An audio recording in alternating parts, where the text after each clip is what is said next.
আসসালামু আলাইকুম। আমাদের মানে সবকিছু অর্গানাইজ করার যে মডারেটর ও অনুপস্থিত, বাড়িতে গিয়েছে। আমাদের সবকিছু অর্গানাইজ করার যে এই জন্য আজকে একটু দেরি হয়ে গেল, প্রায় 15 মিনিটের মতন। আর কি আসলে একটু কমেন্ট করো, আমরা ক্লাসটা শুরু করতে চাই। শুরু করার আগে অনেক কিছু জানানো হয়েছে, মোটামুটি তোমরা জেনে গেছো। এক সপ্তাহ পুরো কন্টিনিউ করলাম, আবার শুরু হলো এই সপ্তাহের পূর্ণাঙ্গ রুটিন। তো শনিবার অনুযায়ী আজকে ক্লাস, তোমরা আশা করি তোমাদের পড়ার টেবিলে এই রুটিনটাকে লিখে রাখতে পারো, টাঙিয়ে রাখতে পারো।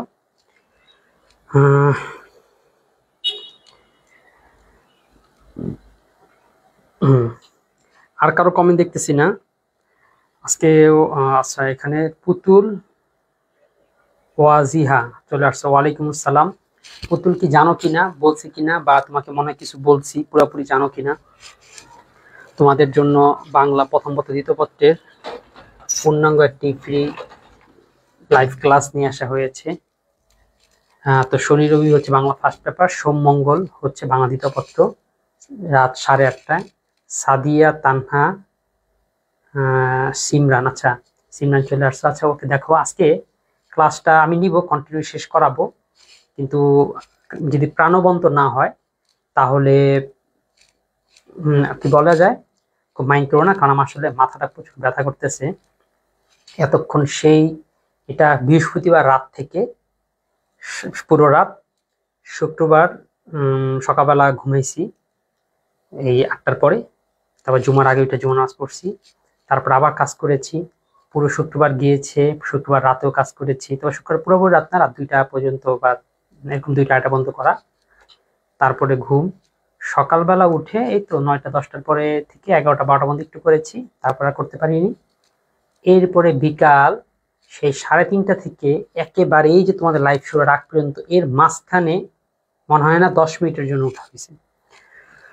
তো খুব চমৎকার ভাবে কেন কি এটা, এই যে টানা কাজগুলো করলাম, করার আগেও কিন্তু কাজ করা ছিল, কিছু করে রাখা হয়েছিল, তারপর আজকে কিছু পূর্ণাঙ্গ করলাম। কি করলাম দেখো, অপরিচিতা প্রথমে দেওয়া হয়েছে, প্রথমে যা জানতে হবে, জানতে হবে বলতে লেখক পরিচিতি দেওয়া হয়েছে, লেখক পরিচিতিটাও এরকম শখ করে দেওয়া হয়েছে। এখন প্রশ্ন হচ্ছে, এরকম শখ করে আরো অনেক বইয়ের মধ্যে দেওয়া থাকে, এটা আলাদা স্পেশালিটি কি? স্পেশালিটি হচ্ছে এই জায়গায়, এখানে যেই প্রশ্নগুলো আসে সেগুলো রাখা হয়েছে, যেই প্রশ্নগুলো আসে না সেখানে আমরা আলোচনা করিনি, কারণ চাইলে রবীন্দ্রনাথ সম্পর্কে অনেক কথা বলা যায়, তার জন্ম, মৃত্যু, শিক্ষা, স্কুলের নামটা কি, না, যতটুকু অংশ শুধু আসবে সেগুলোই আমরা আলোচনা করতে চাই, বাকিগুলো যেহেতু কখনো আসে না। যেমন দেখো, তার তারিখ এবং সাল দুইটাই দেওয়া। অন্যান্য লেখকদের আমি কিন্তু তারিখ উল্লেখ করি না। কেন করি না? কারণ তাদের তারিখ থেকে প্রশ্ন আসবে, রবীন্দ্রনাথের আসবে, এই জন্য উল্লেখ করা। তারপরে মনে করো এইখানে সাহিত্যকর্ম সম্পর্কে, তার সাহিত্যের ধরনটা সম্পর্কে আলোচনা, অনেক সময় প্রশ্ন আসে, সেই ধরনটা দেওয়া হয়েছে। পাশাপাশি হচ্ছে এই অন্যগুলো দেওয়া হয়েছে। আর এখন বিষয় হচ্ছে, এরকমও থাকে, এরকমও তোমরা তোমাদের বই পুস্তকে এরকম পেয়েছো, কিন্তু এরকম ভাবে পেয়েছো কিনা দেখো। যেমন তার 13টা উপন্যাস, 13টা উপন্যাস, আমি শুধু 13টা উপন্যাস নাম লিখে দিইনি, একটা গল্প দিয়েছি। একদিন ঘরে বাইরে মালঞ্চে ঘুরতে ঘুরতে দুই বোন শেষের কবিতার গোড়া থেকে 4 অধ্যায় মুখস্থ করে ফেললো। ফলে কি হয়েছে, রাজর্ষি অর্থাৎ রাজা খুশি হয়ে তাদের সাথে যোগাযোগ করে, ওদেরকে প্রজাপতি নিবন্ধে ওদের সাথে চতুরঙ্গ খেলে, অর্থাৎ দাবা খেলে। ওদের সাথে এরকম খেলাধুলা দেখে রানী কি করে, রাগ করে, এই জন্য ওদেরকে নৌকা ডুবিয়ে মারে। এখন দেখো, ঘরে বাইরে মালঞ্চ, শেষের কবিতা, গোরা, 4 অধ্যায়, রাজর্ষি, প্রজাপতি, চতুরঙ্গ, বউ ঠাকুরানী, নৌকা ডুবি, চোখের বালি হচ্ছে তার উপন্যাস। এখন এই গল্প কি তোমার মনে রাখতে হবে? গল্প তোমার মনে রাখতে হবে না, গল্প তোমার মুখস্থ করতে হবে না, কিন্তু যে গল্পটা বললাম, এখন যদি পরীক্ষায় আসে যোগাযোগ তার কি, তখন মনে হবে রাজর্ষি তার সাথে যোগাযোগ করেছিল। নৌকা ডুবি, এটা কি কবিতা নাকি উপন্যাস? নৌকা ডুবিয়ে মারলো, আচ্ছা তাহলে এটা হচ্ছে উপন্যাস। এভাবে যদি মনে রাখতে পারো, সেভাবে করে সাজিয়েছি। আচ্ছা, যারা সালাম দিয়েছে সবাইকে ওয়ালাইকুম আসসালাম। ইমদাদুল ইসলাম আসছো, মধুমতি আসছো। আচ্ছা, এখানে যারা আসছো সবাই মোটামুটি জানো বোধ হয় যে আমরা বাংলা মেন্টর থেকে একটা পূর্ণাঙ্গ ফ্রি কোর্স ছাড়া হয়েছে। এর বাইরে যদি কেউ থাকে তাহলে কমেন্ট করবে, এটা কিসের প্রোগ্রাম, কবের প্রোগ্রাম, আজকে কয় নম্বর ক্লাস। আচ্ছা, তারপর এটাও বলে রাখা আছে কত নম্বর ক্লাস। আজকে হচ্ছে কত নম্বর ক্লাস না, আজকে 5 নম্বর ক্লাস, তবে হচ্ছে সপ্তাহের 2 সেকেন্ড উইক, অর্থাৎ প্রতি সপ্তাহে শনি রবিবার এবং সোম মঙ্গলবার। তার মানে গত সপ্তাহ পূর্ণাঙ্গ হয়েছে, এই সপ্তাহ শুরু হলো মাত্র, অর্থাৎ কোর্সটা খুব বেশি দূর এগোয়নি। সুতরাং তোমরা এখনো চাইলে আরো যারা পারো সবাই যুক্ত হয়ে নাও। আমি চাই কলেজ, স্টুডেন্ট সবাই মিলে এই ক্লাসটি করো। এই কোর্সটির উদ্দেশ্য হচ্ছে প্রমোশনাল, অর্থাৎ একটা দীর্ঘ সময় একটা কোর্স তোমাদের মাধ্যমে পূর্ণাঙ্গ করে এই পেজটাকে বুস্ট আপ করা, এবং সেখানেও তোমাদের খুব সহায়তা দরকার। আচ্ছা, আমি কি বুঝতে পারলাম এটা কিভাবে করে সাজিয়েছি, নোটটাকে কিভাবে করে সাজানো হয়েছে। তারপরে দেখো, এই দেখো আরো কিছু উৎস তো অনেক বাক্য, এর মধ্যে দেখো সবুজ পত্র, এটা সবচেয়ে গুরুত্বপূর্ণ দেখে এটাকে বড় করে দেওয়া হয়েছে। সবুজ পত্র, ছবিও দেওয়া আছে, ছোট গল্প, সাধুরীতি, বিষয়বস্তু, পাঠ পরিচিতি। এখন পাঠ পরিচিতির মধ্যে অনেক কথা না, সবটাই পড়বা, সবটাই পড়া দরকার, কিন্তু পরীক্ষার আগে তুমি শুধু এই যে লাইন দাগ দেওয়া আছে এই লাইনগুলো পড়বা, কারণ এই পাঠ পরিচিতি থেকে শুধুমাত্র দাগানো লাইনগুলো থেকে প্রশ্ন আসে, বাকিগুলো থেকে প্রশ্ন না, জাস্ট বোঝার জন্য, জানার জন্য। প্রশ্ন তো আসলে সব জায়গা থেকে আসে, কিছু প্রশ্ন আসে কেমন ধরনের, যেমন মনে করো সৃজনশীল লেখার জন্য, কিছু এমসিকিউর জন্য কিছু আসে, সেই জায়গাগুলো এরকম আন্ডারলাইন করে দেওয়া। এরপরে দেখো পুরো গল্পটা তোমাদের বই খুলো, বইয়ের মধ্যে দেখবা গল্পটা কিন্তু 4টা পার্ট করা আছে, নাম্বার দেওয়া আছে 1 2 3 4। তাহলে সে 1 2 3 4 করে আমরাও গল্পটাকে সংক্ষেপ করে দিয়েছি, অর্থাৎ তুমি পুরো 7 পৃষ্ঠার গল্পটাকে এখানে মাত্র এরকম অর্ধ পৃষ্ঠায় পড়ে ফেলতে পারবা, কারণ কাহিনী অনেক সময় সংক্ষেপে বলা যায়, ঠিক না? যেমন সিরাজউদ্দৌলা আর কি মির্জাফর, পলাশী যুদ্ধ অনেক বড় করে বলা যায়। আবার বলা যায় কি, পলাশীর যুদ্ধে সিরাজউদ্দৌলা মারা খেয়েছে, শেষ এক বাক্যে যুদ্ধ শেষ করে দেওয়া যায়। ঠিক আছে, এভাবে সংক্ষেপ করে দেওয়া আছে। এরপর হচ্ছে মূল পাঠ, তার মানে এটা আমরা তো বলেছিলাম এটা শুধু গাইড নোট না, এটা হচ্ছে একেবারে মূল বই, অর্থাৎ একটার মধ্যে সবকিছু থাকবে, আর কিছু আমাদের প্রয়োজন হবে না। সেই অনুযায়ী এই দেখো, তার মানে কারো যদি বইও না থাকে সেই বইটা দিয়েও বইয়ের কাজ সেরে ফেলতে পারবে, বই যা আছে এখানে তাই আছে, শুধু পাশে আবার ব্যাখ্যাগুলো দেওয়া আছে, এটাই শুধু বেনিফিট। এবং সেই ব্যাখ্যার সাথে যেটা যেটা গুরুত্বপূর্ণ সে ছবিগুলো দেওয়া আছে। যেমন মনে করো মাকাল ফল, এটা আসলে অনুভবের সাথে মাকাল ফলের তুলনা করা হয়েছিল। কেন তুলনা করা হয়েছিল এটা দেখলেই বুঝবে। মাকাল ফলের উপরে কি চমৎকার টসটসে লাল টকটকে দারুণ দেখা যায়, কিন্তু ভিতরে কেমন একটা পিস্টি কালার, এবং মানে কেমন জানি উৎকে আসে, এরকম একটা দেখতে কেমন জানি লাগে, মনে হয় পোকা পোকা বিজলা বিজলা এরকম একটা জিনিস এই মাকাল ফলের ভিতরে, গোবর গোবর এরকম লাগে। আচ্ছা, আরেকটা জিনিস হচ্ছে, এরকম আমরা সবগুলো লাইন কিন্তু গুরুত্বপূর্ণ লাইনগুলোকে আন্ডারলাইন করে দিচ্ছি। তোমরা কি ভিডিওতে বুঝতে পারতেছো যে আন্ডারলাইন করা আছে? বুঝতে পারলে বলবা। ঠিক আছে, এই বইটার নাম দিয়েছি বিপ্লব, এখনো আসেনি, বিপ্লবটা ঘটতে আশা করি আরো এরকম 1 মাস 1.5 লাগবে, বা আরো বেশিও লাগতে পারে।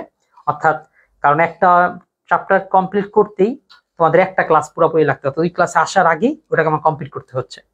এরকম করতে করতে কোর্সটা যখন 13টা সপ্তাহ যাবে তখন হয়তো বইটা চলে আসবে, বা তার আগেও আসতে পারে, কারণ পদ্যের কাজ 100% হয়ে গেছে। গদ্যগুলো করতে অনেক সময় লাগতেছে, কারণ এত বড় গল্প পড়ে কোন জায়গাতে কি প্রশ্ন আসে, তারপর হচ্ছে কোন লাইনটা গুরুত্বপূর্ণ, কোনগুলো শব্দার্থ এরকম বোল্ড করা, এই সবগুলো জিনিসকে বা কিভাবে করে সাজিয়ে দিলে তোমাদের জন্য পড়তে সবচেয়ে সুবিধা হবে, এটা করতে একটু কষ্ট হয়ে যাচ্ছে। দেখো সবটা কিন্তু এরকম ছবি দেওয়া আছে, দেখছো? হ্যাঁ, আমরা আজকে যেটা করব, তোমরা সবাই আসতে থাকো, যুক্ত থাকতো, কমেন্ট করো স্যার আন্ডারলাইন বুঝা যাচ্ছে, ওকে, আচ্ছা থ্যাংক ইউ আখিকে।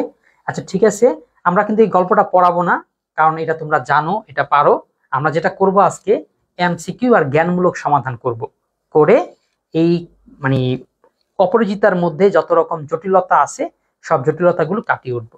এবার দেখো লেখা আছে বোঝা থেকে সোজা, এর মানেটা কি? পুরো গল্পটাকে আমরা এখন বোঝাটা সোজা বানিয়ে ফেলবো। কিরকম দেখো, গল্পের 1 নম্বর যে পয়েন্ট আছে সেখানে কি আলোচনা হচ্ছে জানো? সেখানে আলোচনা হচ্ছে আত্মপরিচয়, জীবন চরিত সংক্ষেপ। অর্থাৎ এখানে অনুপম তার নিজের কথা বলে, আমার বয়স কত, আমার বয়স এখন 27, আমি না দৈর্ঘ্য বড় না গুণে বড়, কিন্তু এর একটা বিশেষ ঘটনা আছে, আজকে আপনাদেরকে সেই ঘটনাটা জানাবো। এরপরে বলে নিজের পরিবারের পটভূমি, যে আমার পরিবারের বাবা ছিল উকিল, জীবনে সে টাকাই কামাইছে, আর কিছু করতে পারে নাই। মা ছিল গরিব ঘরের, এখন টাকা পয়সা মুখ দেখে সে এখন ফুটানি করে। মামা একজন আছে, সে আমার অভিভাবক। এরপরে এদিকে দেখে এক বন্ধু আসে, বন্ধু আইসা তার বিয়ের প্রস্তাব, মানে বিয়ের কথা তুলে। আর এদিকে অনুপমও তার বিয়ের কথা বলে, যে আমি ছেলে হিসাবে খুবই ভালো, তামাক টামাক খাই না, গাঁজা রাজা খাই না, আমি ছেলে হিসেবে ভালো, সুতরাং আমাকে মেয়ে মাত্র কি আমাকে পছন্দ করবে, আবার সুদর্শন, সব ঠিক আছে। তো এরপরে বিনুদা কি করলো, কনে দেখতে গেল। অর্থাৎ পুরো গল্প যেটা যা দেখতেছো এখানে সেই কথাটাই আছে, একটু সংক্ষেপ করে করে দেওয়া। তারপরে দেখো 2 নম্বর লাইন, 2 নম্বর কি আছে, বিয়ের আয়োজন ও পারিবারিক মনোভাব। এখানে বিয়ের আয়োজন হয়, বিয়ের আয়োজনের মধ্যে দেখা যায় মামা আর মা খুব হাসতেছে যে এই ইচ্ছা মতন বর নিয়ে আসছি, ওদের তো এখন খবর আছে, ওরা এখন ইয়া করতে না পেরে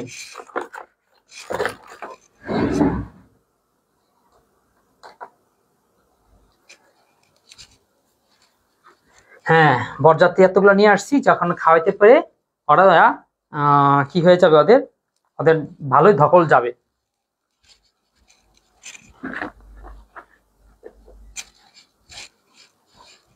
কি হয়ে যাবে ওদের, ওদের ভালোই ধকল যাবে।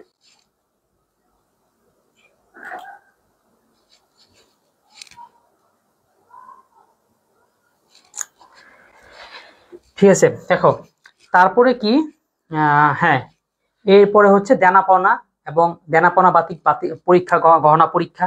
এরপরে মামা কি করলো, একেবারে স্যারটাকে সাথে করে নিয়ে গেল, বলো গহনা পরীক্ষা করতে, দেনাপাওনা হিসাবটা আগে ঠিক করে নেই, তারপরে হচ্ছে বিয়ে। তো এই বিষয়ে অনুপমকে জিজ্ঞাসা করা হয়, অনুপম বলে আমার কিছু করার নাই, মামা যা বলবে তাই।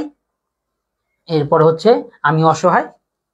এই কথা শুনে কনের বাবার আত্মমর্যাদায় লাগে, এইটা কেমন ছেলে যার নিজের বলে কিছুই নেই, এমন মর্যাদাহীন ছেলের সাথে আমরা সংসার করব না, তো মেয়ের বিয়ে দিব না। সুতরাং সে বিবাহ ভেঙে দেয় এবং পরিণতি দেখি মামা চিল্লাফাল্লা করে তারপর সেখান থেকে চলে আসে। তারপরে হচ্ছে অপমান ও প্রত্যাখ্যানের ঘটনা। তো এই কথা ওই যে বরযাত্রী সবাই যে কেমন করে মেয়ের বাবা তাদেরকে প্রত্যাখ্যান করে দিল এবং একটা বেজ্জতি করে দিল, এই নিয়ে সবাই কি করতে থাকে, আলোচনা করতে থাকে, কথা বলতে থাকে। সবাই অপমান, মানে অপমানটা যে করে সেটা বুঝতে পারে, সবাই চাইস কেমন অপমানটা করছে, বিয়ে তো দিলই না, মেয়ে তো দিলই না, মাঝখান আবার খাওয়াই দিছে। ঠিক আছে, তো এই জিনিস শুনে অনুপমের মনে হইতো যে কি নায়ক ও মেয়েটির অদৃশ্য টান, মানে সে অনুপম মনে হইতো আহ এত সুন্দর বিনোদা যেখানে বলছিল কত সুন্দর, অত দেখা হইলই না, পাওয়া তো হইলই না, বরং কি হইলো, বিয়েটা ভেঙে গেল। তো অনুপম মনে মনে কল্পনা করতো, মনে হয় মেয়েটা মনে ওর নিয়ে ভাবে, ওর নিয়ে মনে কল্পনা করে, না জানি কি চিন্তা করে, একদিন হয়তো পায়ে পায়ে এসে পায়ে ধরবে, এইসব নানা রকম চিন্তা ভাবনা করে। এরপর মেয়েটিও নীরব ভালোবাসা, এরপর সে মেয়েটির বিরহ এবং পরিবর্তন, এবং কিন্তু জানতে পারে যে না, মেয়েটাও কি হয়েছে, এই আর বিয়ে করেনি এবং একটা পরিবর্তন এসেছে। সে বলছে আর বিয়ে করবো না, তাও এরকম ছোট লোকের সাথে বিয়ে তো করবোই না। এর ফলে সে ইয়া থেকে বের হয়ে গেছিল, কি বলা যায়, আচ্ছা বিরহ এত, হ্যাঁ মৃত্যুর একটা পরিবর্তন আসে এবং সে দেশ মাতৃকার সেবায় নিয়োজিত হয়, অর্থাৎ সে বাচ্চাদের পড়ানো, দেশের কোনো সেবায় নিয়োজিত হয়, সে আর বিয়ে করে না। তারপরে 4 নম্বর ঘটনা, সেখানে দেখি এক ট্রেনের মধ্যে অদ্ভুত এক অভিজ্ঞতা হয়। ঠিক আছে, আমাদের বাংলা ছবির মধ্যে যেরকম হয় না, মুভির নাটকের মধ্যে, গল্পের মধ্যে এরকমই ঘটনাই ঘটে। তো হ্যাঁ, কি হয়, ট্রেনের মধ্যে দেখে এক মেয়ে, মেয়ে প্রথম দেখে না, কণ্ঠ শুনে, কণ্ঠ শুলেই এই যে কারণ মানমে লাড্ডু ফুটা এরকম, তো এই ইয়ার মনের মধ্যে লাড্ডু ফুটে, অনুপমের মধ্যে কি কণ্ঠ না শুনলাম, এই সুরটা যদি দেখতে পাইতাম, এই চেহারাটা যদি দেখতে পাইতাম। তারপর ট্রেনে উঠে সে চেহারাটা দেখে, এক সময় কি হয়, দেখতে পায় মেয়েটা আসলে খুব সাহস এবং আত্মবিশ্বাসী। এরপরে পরিচয় নেয়, আচ্ছা তোমার নাম কি, বাবার নাম কি, মেয়েটা তখন পরিচয় দেয়, আমার নাম হচ্ছে কল্যাণী, বাবার নাম হইতেছে শম্ভুনাথ সেন। এই কথা শোনার পরে অনুপম আর অনুপর মা আকাশ থেকে পড়ে, অর্থাৎ যেটারে খুঁজতেছিলাম এটা দেখি সেইটাই। তো অনুপমের যে তৃষ্ণা বা বিতৃষ্ণা সেটা কি হয়ে যায়, আরো বেড়ে যায়।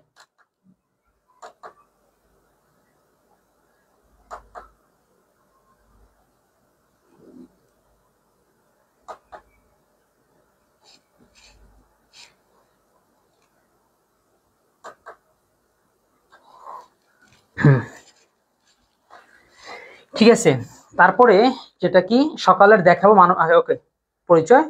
এরপর সর্বশেষ অনুপম মামা, তারপরে হইতেছে মা, সব ছেড়ে টেড়ে সে কল্যাণীর কাছে যায়, কল্যাণী বাবাকে বুঝায়, কিন্তু কল্যাণী বলে না, আমি আর বিয়ে করব না। তো তারপরে সেই কল্যাণীর পাশাপাশি থাকে, কিছু কাজ টাজ করে দেয়। হ্যাঁ, তাহলে আমরা কি গল্পটা সংক্ষেপে কি পড়লাম, অনেক সংক্ষেপে পড়ে ফেললাম। এরপরে তুমি চাইলে আরো সংক্ষেপে পড়তে পারো। অর্থাৎ 1 নম্বর ঘটনা অনুপম আত্মপরিচয়, পারিবারিক পরিচয়, ওর যে বিবাহের উপযুক্ত সেটা আলোচনা, হরিশের বিয়ের প্রস্তাব আর মেয়ে দেখতে যাওয়া। তারপরে বিয়ের আয়োজন, গহনা পরীক্ষা, অনুপম যে মেরুদণ্ডহীনতা প্রমাণ, এরপরে কনের বাবা আত্মমর্যাদা এবং বিবাহ ভেঙে যায়। বরপক্ষের সবাই অপমান এবং প্রত্যাখ্যানে জ্বলতে থাকে, চিল্লা চেঁচামেচি করতে থাকে, জিনিসপত্র ভাঙতে থাকে। নায়ক ও নায়িকার মধ্যে বুঝে যে না অদৃশ্য টান আছে, না হইলেও নিজেদের মধ্যে টান অনুভব করে এবং মেয়েটার মধ্যে পরিবর্তন আসে। ট্রেনের যাত্রায় এক অদ্ভুত অভিজ্ঞতার জন্ম হয়, পরিচয় এবং বিদায় হয় এবং অপরিচয়ের মধ্যে চিরচেনা অনুভব হয় যে না ওকে চিনি না, কিন্তু এটাই আমার শত জনমের চেনা, এবং বিয়ের প্রস্তাব নিয়ে যায়। ওকে, আর কত সংক্ষেপ করবো, যাও আর একটু সংক্ষেপ করে দিই। এক কথায় আমরা পুরো ঘটনাটাকে নিয়ে আসি।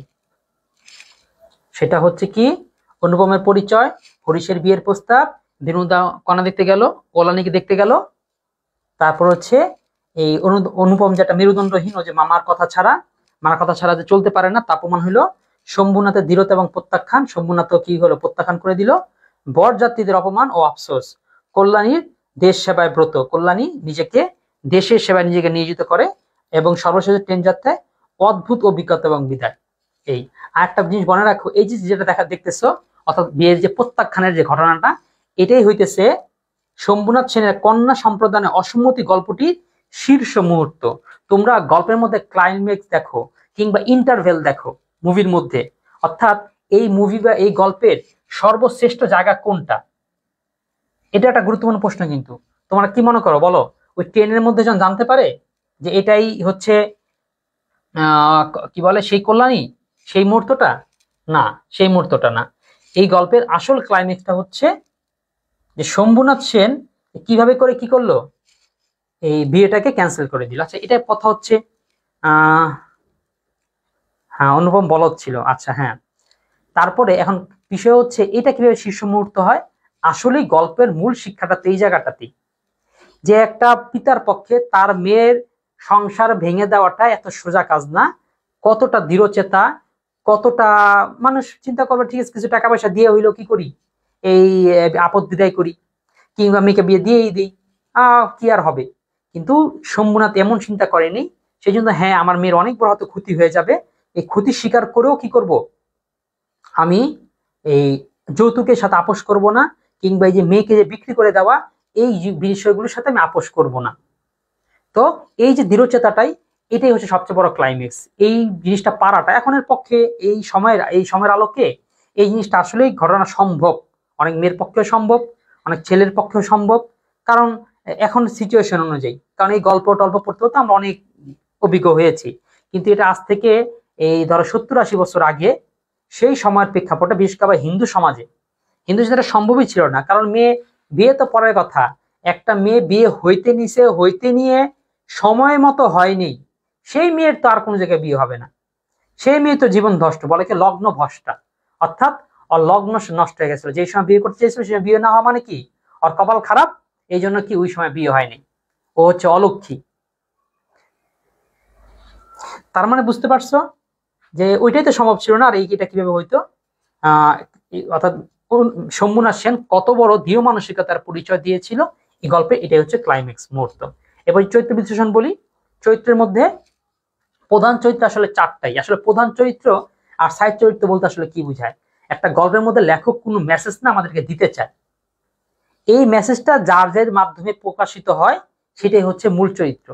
বাকিরা হলেও চলে, না হলেও চলে, বাকিদেরকে বিভিন্ন উপাদানগুলোকে স্পষ্ট করার জন্য নিয়ে আসা হয়। যেমন এই গল্পের প্রধান চরিত্র হচ্ছে অনুপম, একটা মেরুদণ্ডহীন ছেলে, মামা যে হচ্ছে লোভী, তারপর কল্যাণী, যে কল্যাণীকে আমরা প্রধান চরিত্র আসলে বলতে পারি না, কিন্তু গল্পের প্রেক্ষাপটে প্রধান চরিত্র হয়ে যায়। কিংবা আরেকটা দিক থেকেও হয় যে শম্ভুনাথ যে কাজটা করেছেন, এই কাজটা তো কল্যাণীকেও করতে হয়েছে, অর্থাৎ কি মেনে নিতে হয়েছে, সুতরাং সেও মেন চরিত্র, আর হচ্ছে শম্ভুনাথ। তার মানে গল্পের আসল যে মেসেজ, এটা 4 জনের মাধ্যমে প্রকাশিত হয়ে গেছে। একজন লোভী হলে কেমন হয়, একজন ছেলে নিজের মত নিজে প্রকাশ করতে না পারলে কেমন হয়, আর একজন বাবাকে কেমন হওয়া উচিত, একটা মেয়েকে কেমন হওয়া উচিত, এই 4 জনের প্রকাশিত হয়ে গেছে। বাকি এই মা, হরিশ, বিনোদা বিভিন্ন টুকটাক পারপোজ তারা সার্ভ করেছে। হ্যাঁ, আর এখানে যে লাইনগুলো আছে সেই লাইনগুলো তোমরা পড়ে নিও, এখানে পড়ানোর কিছু নেই, কারণ পড়ে নিবে এই জন্যই, এটা পড়লে তোমার সৃজনশীলে লেখার ক্ষমতাটা বাড়বে। কারণ দেখো তোমাদের যে সৃজনশীল যে প্রশ্নটা আসে সেটা কিভাবে আসে, উদ্দীপকের সাথে এখানে কার মিল রয়েছে, তখন তোমরা আজগুবি গুজগুবি যা কিছু আছে মন চায় তোমরা বলতেই থাকো, লিখতেই থাকো, কিন্তু সেটা বইয়ের সাথে মিল করে হয় না।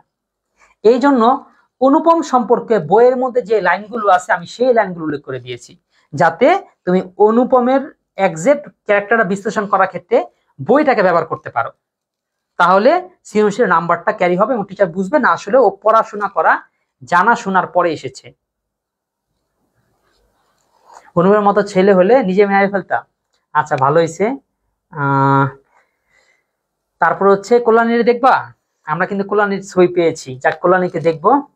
এরপর হইতেছে মেয়ের, আচ্ছা কল্যাণীর, এরপর হচ্ছে মামা শম্ভুনাথ সেনের, মা হরিশ বিনু দাদার। এই যে আমাদের সামনে কল্যাণী চলে আসছে, দেখা যাচ্ছে। কল্যাণী দেখে এখন আবার তোমরা আবার অনুপম হয়ে যাও না, বা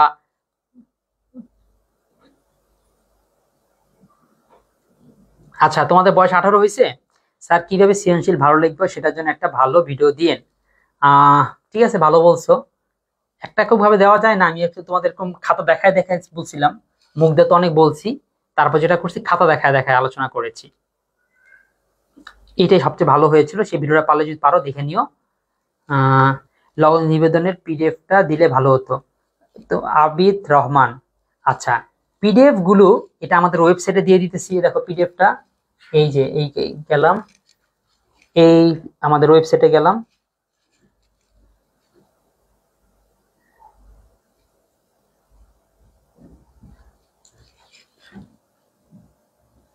এই দেখো ওয়েবসাইটে যাওয়ার পরে তুমি পিডিএফ চাচ্ছ, এই তো আমাদের কোর্সের মধ্যে সবগুলো জিনিসই আছে। এই যে বাংলা ফার্স্ট পেপার, বাংলা নব্য লেখাপতি নিবেদন, এই যে গেলাম, এই যে দেখো পিডিএফ, অ্যান্সার শিট এবং কোয়েশ্চেন শিট দুইটাই আছে। ধরো দিলাম, একটু লোডিং হবে, তারপরে চলে আসবে, বুঝতে পারছো? আচ্ছা তাহলে এবার দেখো সবকিছু ওয়েবসাইটে দেওয়া আছে। এই পিডিএফ গুলো তোমাদের হোয়াটসঅ্যাপে আসলে দিব না, দেওয়া সম্ভব না। এই হয়তো তোমরা যারা কোর্স নিয়ে ফেলছো তারা সবকিছু এমনিতেই এইখানে পেয়ে যাবা, পিডিএফ গুলো পেয়ে যাবা, কিংবা শুধু পিডিএফ এরও কোর্স আছে, মানে অর্থাৎ শুধু পিডিএফ গুলো তোমরা চাইলে কিনতে পারো, আর কিছু না, তো কোর্স লাগবে না। পিডিএফ এর শুধু পিডিএফ গুলো পাবা হচ্ছে, মানে 26+ পিডিএফ পাবা মাত্র 190 টাকায়, আর টোটাল কোর্সটা পাচ্ছ 500 টাকায়। আর এই যে লাইভ গুলো হচ্ছে এগুলো কিন্তু সম্পূর্ণ ফ্রি। আচ্ছা ঠিক আছে, তাহলে কল্যাণীকে দেখতে পাইলা? ওকে। স্যার অনুপমের অন্যরকম কল্পনা করছিলাম। অনুপম একটু বয়স কম দেখাইতে হবে না, একটু বাচ্চা বাচ্চা চ্যাংরা, এই জন্যই তো মানে এরকম কল্পনা করছিলা। কল্যাণীরে কেমন কল্পনা করছিলা? কল্পনার সাথে কি মিলেছে? আচ্ছা দেখো এখন এখানে অনুপমের সম্পর্কে সংক্ষেপে দেওয়া আছে, সৎপাত্র বয়স 27, বিয়ের সময় বয়স ছিল 23, তারপরে শিমুল পণ্ডিত মশাই শিমুল ফুল ও মাকাল ফলের সাথে তুলনা করেছিল, চেহারা সুন্দর কিন্তু ভিতরে কিছু নাই। এবার মার হাতে মানুষ, মামা আসলে অভিভাবক, দেখলে মনে হয় অন্নপূর্ণা করলে গজান্ন ছোট ভাই, সৎপাত্র, তামাক টামাক খায় না, এমএ পাস করেছি, মেরুদণ্ডহীন পুরুষ। আর কি কল্যাণী কি বয়স 15, বর্তমানে 19, মনে হয় বয়স 16 কি 17 হবে, মানে বয়স বেশি বুঝায় না।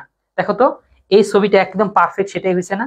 এটাকে তুমি যদি 13 বছরের একটা মেয়ে বা 14 বছরের মেয়ে হিসেবে চিন্তা করো তাইলেও ঠিক আছে। আচ্ছা ওয়েবসাইট থেকে পিডিএফ ডাউনলোড করা যায় না, আমি কিন্তু ডাউনলোড করার কোনো অপশন নাই। আচ্ছা না না, ওয়েবসাইট থেকে ডাউনলোড করার কোনো অপশন নাই, এটা ডাউনলোড অপশন আমরা দিচ্ছি না। কারণ কি তোমরা কি করো, এই পিডিএফ গুলো ডাউনলোড করে এই আরেকজনকে তো সে আরেকজনকে তো আমাদের পাইরেসি গুলো থাকে না, ঠিক আছে, এটা খুবই খারাপ হয়। দেখো এই একটা নোট এইসব করতে প্রচুর সময় সাপেক্ষ এবং শ্রমের বিষয়, সেগুলো তোমরা এরকম ছেলে খেলা করো, হয় না। তোমার তো পড়ার দরকার। দেখো এই যে ওয়েবসাইটে আছে, এতে ভালো আর খারাপটা কি, ভালোটা হচ্ছে ভালোটাই সব, মন্দটা আমি আসলে দেখি না, মন্দ তোমাদের দিক থেকে। যেমন তোমরা তোমাদের ইয়ার মধ্যে মোবাইলে প্রচুর পিডিএফ ডাউনলোড করে রাখা আছে, কিন্তু পড়ার সময় খুঁজে পাও না, তাই না? মোবাইল গেছে ভইরা, কোন পিডিএফ রাখবো কোনটা ফালাবো জানো না। তারপর পিডিএফটা আপডেট হয়েছে, প্রতিনিয়ত আপডেট হয়, পিডিএফটা আপডেট হয়েছে, কিন্তু তোমার কাছে তো পুরানটা আছে, নতুনটা নাই। কিন্তু ওয়েবসাইটে এই অসুবিধাগুলো নাই। সেটা কি, তুমি আসবা, পিডিএফ গুলো সব এক জায়গায় দেওয়া আছে, সুতরাং তোমাকে বারবার চিন্তা করতে হবে না যে কোন পিডিএফ কোথায় কোথায় পড়বো, কোনটা পড়বো কোনটা পড়বো না। আপডেট হবে, অটোমেটিক আপডেট চলে আসবে। তারপর হচ্ছে তোমার ডাউনলোড করে করে তোমার মোবাইলের যে জায়গা আছে সেটা লোড হয়ে যাবে না। আচ্ছা, না অনুপমে তো মোজদারি কিছুটা থাকবেই। আচ্ছা অনুপম হচ্ছে এই পরে দেখো, এই যে মামা আর হচ্ছে শম্ভুনাথ সেন। মামা কি, কই মামা গেল কই? ওহ, মামার নাম টাকার নিচে মামার নামটা হারাই গেছে, বুঝছো? এই যে এখানে ছিল মামা। ওকে, তাহলে মামা মামা হচ্ছে খুব টাকা লোভী, আর হচ্ছে শম্ভুনাথ সেন খুব দৃঢ়চেতা লোক। তাহলে আমরা আরেকটা হচ্ছে এই জিনিসগুলো, এগুলো হচ্ছে মনে করার চেষ্টা করবা যে কোন প্রেক্ষাপটে কোনটা এসেছে। এটা তোমাদের জন্য গুরুত্বপূর্ণ। যেরকম মনে করো ফুল, শিমুল ফুল, বকুল ফুল, পদ্ম, রজনীগন্ধা। এখন দেখো তোমার কিন্তু শিমুল ফুলের কথা মনে আছে, গল্পের প্রথমে বলা হয়েছে শিমুল ফুলের কথা। এখন বকুল ফুলের কথা কখন বলা হয়েছে, পদ্ম ফুলের কথা কোন সময় কোন প্রেক্ষাপটে বলা হয়েছে, রজনীগন্ধার কথা বলা হয়েছে কোন সময়, মনে করতে পারতেছো? যদি করতে পারো তাইলে মনে করবে যে তোমার গল্পটা ভালো করে পড়া হয়েছে। অন্নপূর্ণা, গজানন, সরস্বতী, লক্ষ্মী, তো এরকম করে মনে করতে পারো কিনা। যাক, এগুলো থাকবে, এগুলো অ্যাডমিশন লেভেলে কিছুটা আসে, তবে সবসময় এটা পড়তে গিয়ে সময় নষ্ট করা দরকার নেই। কি কি আছে এগুলো জাস্ট একবার দেখবা, আর দেখবা একটু মনে করতে পারতেছো কিনা। যতটুকু মনে করতে পারবা, মনে করবা তোমার প্রিপারেশন ততই ভালো। এটা তো এখানে কি কি আছে, গল্পের মধ্যে কতটা দ্রব্যের নাম আছে, রঙের নাম আছে, ঋতুর নাম আছে, স্ত্রীর নাম আছে, প্রাণীর নাম আছে, পেশার নাম আছে, আর উদাহরণ সমূহ আছে। তারপরে আসি একটা জিনিস, সেটা হচ্ছে গল্পে স্টেশনের যে কাহিনীগুলো আছে, এইটা আমাদের মধ্যে বারবার না কনফিউশন লাগে।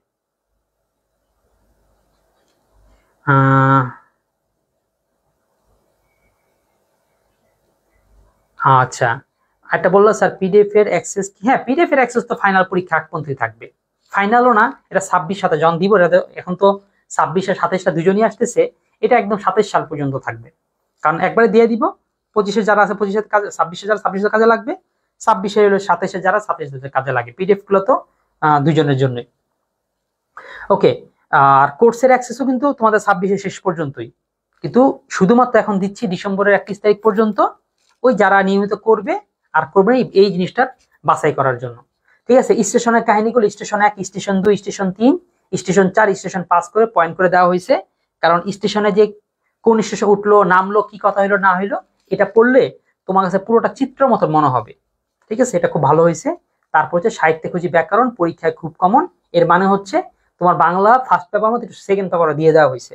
অর্থাৎ এই গল্প থেকে কি কি সমাস কি কি আসতে পারে, প্রত্যয়, বানান, তারপরে শুদ্ধ উচ্চারণ, প্রকৃতি প্রত্যয়, সন্ধি, শব্দের উৎপত্তি, বাগধারা, পদ, এই মোটামুটি তোমাদের প্রশ্নের সেগুলো এখানে দিয়ে দেওয়া হয়েছে। এরপর আসো বহু নির্বাচনী, শেষ। বহু নির্বাচনী যে এসেছি আমরা, এখন আমাদের ক্লাস শুরু করে দিব। তোমরা এক এক করে উত্তর দেওয়া শুরু করে দাও। তোমরা জানোই যে আমাদের ক্লাসের এই ধরনটা কিন্তু এরকম প্র্যাকটিস ক্লাস, অর্থাৎ আমরা প্রশ্ন উত্তরের মাধ্যমে ক্লাস করব। দেখতে যদি পাও তাহলে এরকম স্লাইড এরকমই থাকুক, আর যদি না দাও তাহলে আরো জুম করব। আশা করি দেখতে পারার কথা, এমনি হলে দেখতে ভালো হয়, তোমরা একসাথে অনেকগুলো প্রশ্ন দেখতে পারো। উত্তর করা শুরু করো।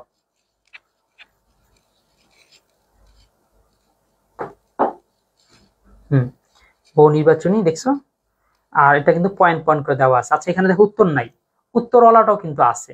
তোমাদের ওয়েবসাইটে গেলে দুইটা পিডিএফ পাবা, একটা থাকবে উইদাউট উত্তর, সেটার নাম হচ্ছে প্র্যাকটিস শিট, আর যেটা উত্তর সহ সেটা হচ্ছে অ্যান্সার শিট। হ্যাঁ, প্রথমে আসি লেখক পরিচিতি থেকেই প্রশ্ন। রবীন্দ্রনাথ ঠাকুর কত খ্রিস্টাব্দে জন্মগ্রহণ করেন? যিনি জন্মগ্রহণ করেন 1861 খ্রিস্টাব্দে। সবাই গ দিয়েছো, একের সি দিয়েছো। হ্যাঁ, তাহলে আওলাদ দিয়েছো, মাদি, হ্যাঁ মাদি ও ইয়ার মতন দাও, সবার মতন দাও, 2-এর ছি, 1-এর গ এবং করে দাও, ভালো হবে। কারণ 61 এগুলো তুমি লিখতে সময় লাগবে, পারবা না।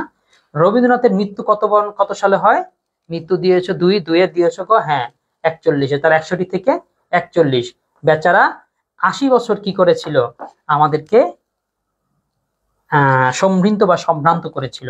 এরপরে আসো পাঠ পরিচিতি থেকে প্রশ্নের অংশে, অপরিচিতা কোন পুরুষের জবানিতে লেখা? আচ্ছা, জবানিতে লেখা এরকম প্রশ্ন তুমি আরো কয়েকটা গল্পের মধ্যে পাবা। কারণ দেখো গল্পটা কিভাবে লেখা হয়, উত্তম পুরুষে, নাম পুরুষে। নাম পুরুষে কিরকম, যে অমুক সাহেব অমুক গিয়েছিল, একটা ছেলের নাম অনুপম, ছেলেটি এই করেছে সেই করেছিল, এইভাবে যদি গল্পটা বর্ণনা করা হইতো তাহলে এইটা হয়তো নাম পুরুষে। আর তোমরা যেটা ভাবে বর্ণনা করতেছো, কোন পর্যন্ত লেখা, এটা তোমরা যেভাবে বর্ণনা করতেছো সেটা কোন ভাবে লেখা?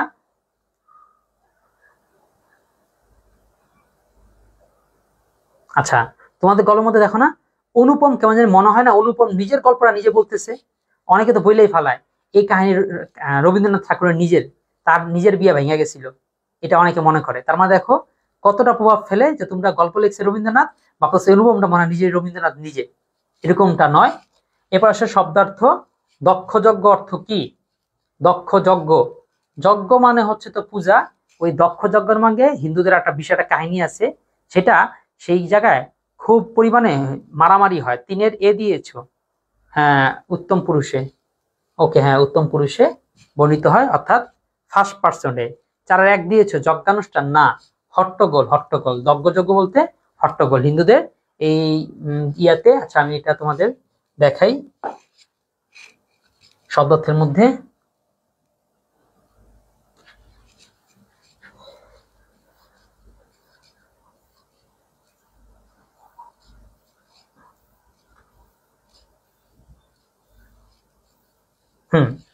তাহলে এই দক্ষ যজ্ঞ এই কথাটা কোত্থেকে আসছে মনে আছে? এটা আসছিল ওই যে বিয়ে বাড়ির মধ্যে সবাই যে হট্টগোল মারামারি শুরু করে দেয়, সেই প্রেক্ষাপটটা বর্ণনা করার জন্য, যে যখন বিয়েটা ভেঙে যায় তখন একটা দক্ষ যজ্ঞ শুরু হয়। দক্ষ যজ্ঞ কি? প্রজাপতি দক্ষ কর্তৃক অনুষ্ঠিত যজ্ঞ। যজ্ঞ মানে পূজা, আর দক্ষ হচ্ছে ওই দেবতা প্রজাপতি। তো এই যজ্ঞে প্রতিনিন্দা শুনে সতী দেহত্যাগ করেন। অর্থাৎ এই যজ্ঞের মধ্যে কি প্রজাপতি ওই রামের সম্পর্কে কিছু খারাপ কথা বলে, এটা শুনে সতী কি করে, মানে সীতা বা সতী সে কি করেছেন, তার মৃত্যুবরণ করেন, সুসাইড করেন। স্ত্রীর মৃত্যু সংবাদ শুনে শিব অনুচর সহ দক্ষ যজ্ঞে বসে এবং যজ্ঞ ধ্বংস করে দেন, এবং তার সতীর সব কাঁধে তুলে, দেখো সতীর সব কাঁধে নিয়ে পৌরনিত্য মত্ত হন, এমন নাচ দেয়, বউয়ের বউ মেরে গেছে কিন্তু সেই কাঁধে নিয়ে অনেক নাচানাচি করে, এমন নাচ দেয় যে কি হয়, অনেক প্রলয় কাণ্ড হয়, অনেক হট্টগোল হয়। তো সেটা বলতে সেটা বুঝাইতেই দক্ষযজ্ঞ এসেছে। হ্যাঁ, তাহলে দক্ষযজ্ঞ হচ্ছে অর্থটা হবে হট্টগোল। সানাই ঢোল কাশি এই 3 প্রকার বাদ্যযন্ত্র সৃষ্ট ঐকতান বাদককে বলে কি? এটা বলো।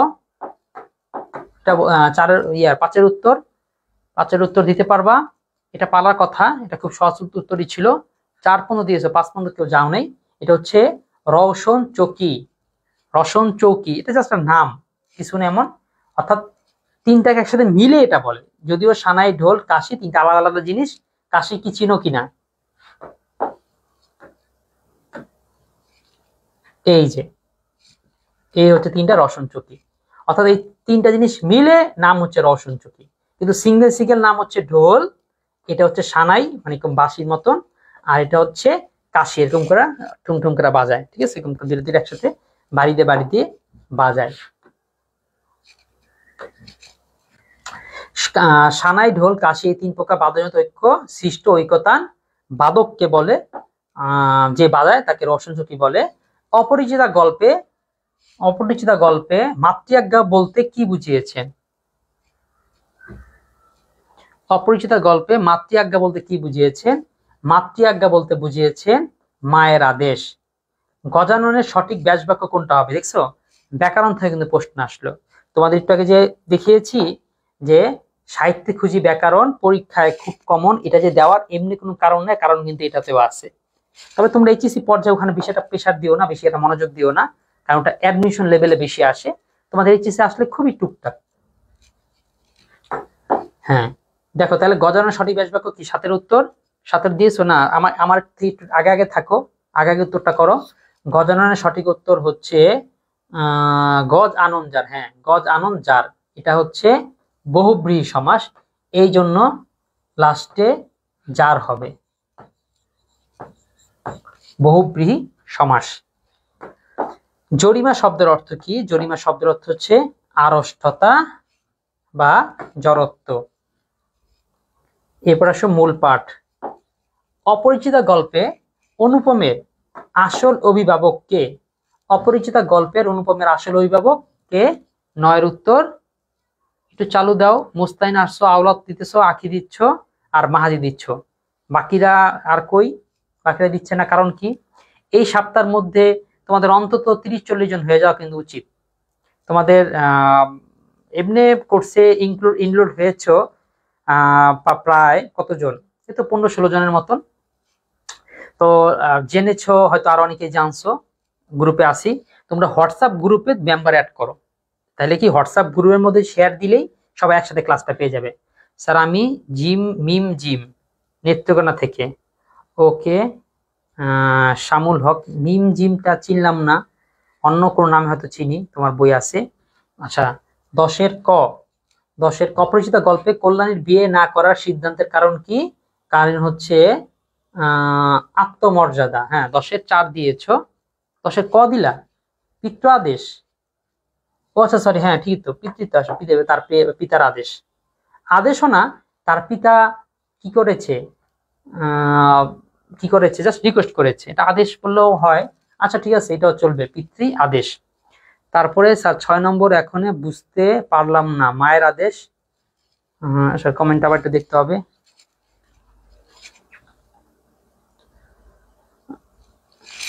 কি জানি, ও জিম, হ্যাঁ এবার চিনছি, শামসুল হক। হ্যাঁ স্যার, এবার বুঝতে পেরেছি। হ্যাঁ জিম, ওকে জিম, এখন থেকে নিয়মিত ক্লাস করবা। 6 নম্বর প্রশ্ন এখানে এখনো বুঝতে পারলাম না, মায়ের আদেশ কিভাবে হবে? আচ্ছা, ও মায়ের আদেশ কিভাবে হবে না, এটা জিনিসটার অর্থই এটা। 6-এ যাই। 6 হইতেছে মাতৃ আজ্ঞা বলতে কি বুঝায়? আজ্ঞা শব্দের অর্থ হচ্ছে আদেশ, মাতৃ মানে মা, তাহলে মাতৃ আজ্ঞা মানে মায়ের আদেশ। হ্যাঁ, নারী শিক্ষার ব্রত কি বুঝিয়েছে? আচ্ছা, এখানে একটা ভালো প্রশ্ন করেছো। হ্যাঁ, তোমার প্রশ্নটা ভালো। কারণ কি, মাতৃ আজ্ঞা মানে যে মায়ের আদেশ, সেটা আমরা বুঝি, কিন্তু বলছে অপরিচিতা গল্পে মাতৃকা বলতে কি বুঝিয়েছে। ও আচ্ছা আচ্ছা, হ্যাঁ এটা ঠিক বলছো। ওকে, তাইলে দেশ সেবায় আত্মনিয়োগ। হুম, তাইলে ওটা দেশ সেবা আত্মনিয়োগ। তাহলে আমার একটু ভুল হয়েছে, খেয়াল করিনি। এই ভুলগুলো তোমরাও করে ফেলাও, তোমাদেরও হয়ে যেতে পারে। যাক, মাহাদিকে অসংখ্য ধন্যবাদ একটা অংশ বা একটা বিষয় ডিটেক্ট করার জন্য। বাকিটা ঠিক করে নাও, না বুঝলে বলো।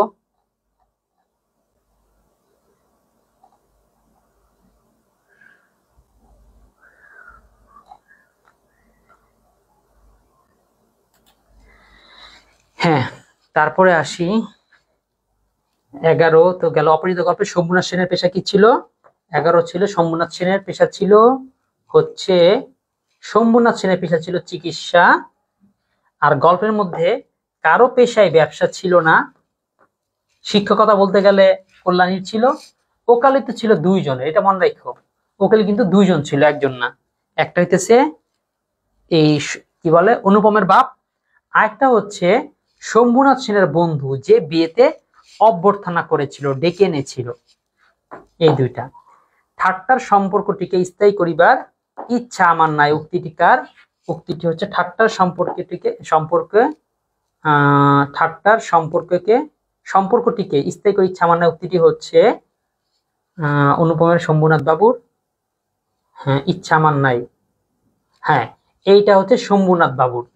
ঠিক আছে, যে এটা যে আপনারা যে সম্পর্ক করতেছেন, আইসা গহনা পরীক্ষা করেন, এই ধরনের ঠাট্টার সম্পর্ক কি করার ইচ্ছা আমার নাই, শম্ভুনাথ বাবু বলেছিল। অনুপমের মামার, না না না, অনুপম মামা তো বলছে আপনি কি ঠাট্টা করতেছেন, এটা অনুপম মামা বলছে। আর শম্ভুনাথ বলছে ঠাট্টার সম্পর্ক এটা স্থায়ী করার ইচ্ছা আমাদের নাই। সম্পর্ক হয়েছে হয়েছে, ভালো কথা, এটা স্থায়ী করে ফেলবো এখন বিয়ে দিয়ে, এটা আমরা করব না। অনুপম তার মামাকে ফুলগুর বালি বলার কারণ কি? নদীর মতন গতিশীল, পরিবারের সর্বময় কর্তা, লোভী প্রকৃতির মানুষ, দয়া মায়াহীন। গতিশীল, পরিবারের সর্বময় কর্তা, এটা হতে পারে। পরিবারের সর্বময় কর্তা ফুলগুর বালি যেরকম সবকিছু শুষে নেয়, তিনিও তার পরিবারের সবকিছু শুষে নিতেন। আগামীকালে পরীক্ষা না, আগামীকাল কি বিষয়ের পরীক্ষা? তোমাদের জানি বাংলা, তোমাদের নাকি অর্থনীতি পরীক্ষা আছে, সেটা কিবার দিন? মঙ্গলবার দিন। হ্যাঁ আচ্ছা, অবশ্যই বদিউজ্জামান বিন হাবিব, দোয়া করব। আর পরীক্ষা টরীক্ষা শেষ করার পরে তোমাদের অ্যাডমিশনের জন্য তোমাদের ক্লাস থাকবে, ঠিক আছে। এটা মানে সেপ্টেম্বরের 10 বা 15 তারিখ, অথবা সেপ্টেম্বরে অক্টোবরের দিকে শুরু করতে পারি, বা সেপ্টেম্বর মাঝামাঝি দিকে শুরু করতে পারি। হ্যাঁ, তারপরে অনুপম তার মামাকে ফুলগুর বালি বলার কারণ, হ্যাঁ বুঝতে পারলাম। অপরিচিত গল্পে কল্যাণী কোন স্টেশনে নেমেছিল? অপরিচিত গল্পে কল্যাণী কোন স্টেশনে নেমেছিল? নেমেছিল হাওড়া স্টেশনে না কানপুর? কানপুরই তো বোধ হয়। কোন বোধহয় কানপুর স্টেশনে। হ্যাঁ 14 দিয়েছো তোমরা, 14 খ দিয়েছো। ও ইসলামের ইতিহাস। আচ্ছা ঠিক আছে, যাক দোয়া করি ভালো করো। তোমাদের খুব বেশি উপকার বা হেল্প করতে পারিনি, ইচ্ছা ছিল। আচ্ছা এবার দেখো, অনুপমের মামার কোন ধরনের কন্যা পছন্দ নয়? এটা কি 15 অনুপমের মামার কোন ধরনের কন্যা পছন্দ নয়? গরিব, ধনীর, সুন্দর, অসুন্দর? আচ্ছা সেটা হইতেছে ধনীর। কারণ ধনীর কন্যাগুলোকে তো কি করা যাবে না, উঠবস করানো যাবে না, কথা শোনানো যাবে না, ঠিক আছে। এই জন্য ধনীর কন্যা তাদের পছন্দ নয়। এই জীবনটা না দৈর্ঘ্যের হিসাবে বড় না গুণের হিসাবে বড়? এই জীবনটা না দৈর্ঘ্যের হিসাবে বড় না গুণের হিসাবে বড়? জীবনটা তুচ্ছ, জীবনটা অসাধারণ, স্বল্প অভিজ্ঞতা, স্বল্প চাহিদা?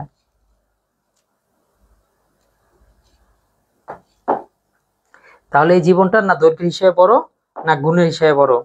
জীবনটা তুচ্ছ, স্বল্প অভিজ্ঞতা, স্বল্প চাহিদা, জীবনটা অসাধারণ, স্বল্প অভিজ্ঞতা। এটা স্বল্প অভিজ্ঞতায় ও ইঙ্গিত করছে, ঠিক আছে। যে বলতেছে এই জীবনটা না দৈর্ঘ্য হিসাবে বড় না গুণের হিসাবে, অর্থাৎ অনুপম বলতে চাইতেছিল আমার এই জীবনটা মাত্র 23 বছর, অর্থাৎ দীর্ঘ মানে বড় হিসাব চিন্তা করলে এত বড়ও না। আর একটা হইতেছে গুণের হিসাবে, আমি যেমন অকর্মার দেখি আমার তেমন কোনো গুণও নাই। এই দুইটাই আসলে ইঙ্গিত করেছিল। আমাদের পড়া হয়ে গেল কয়টা, এত তাড়াতাড়ি করে পড়লে এরকম হয়ে যাবে। 17 নম্বরে আসো। অপরিচিতা গল্পে আসর জমাতে অদ্বিতীয় কে? আসর জমাতে অদ্বিতীয় হচ্ছে হরিশ, এটা তোমরা সবাই জানো, জানাটা উচিত।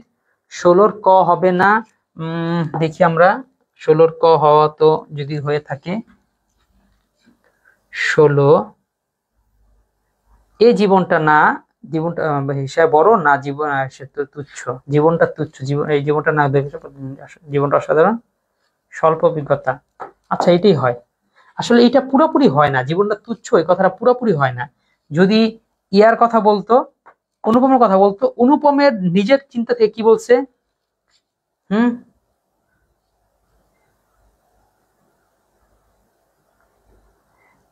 ও আচ্ছা, রবিউল ইসলাম নিলয়। তারপরে ও ঠিক আছে, তুমি 27 ব্যাচের তো তাহলে এটা বুঝবা না।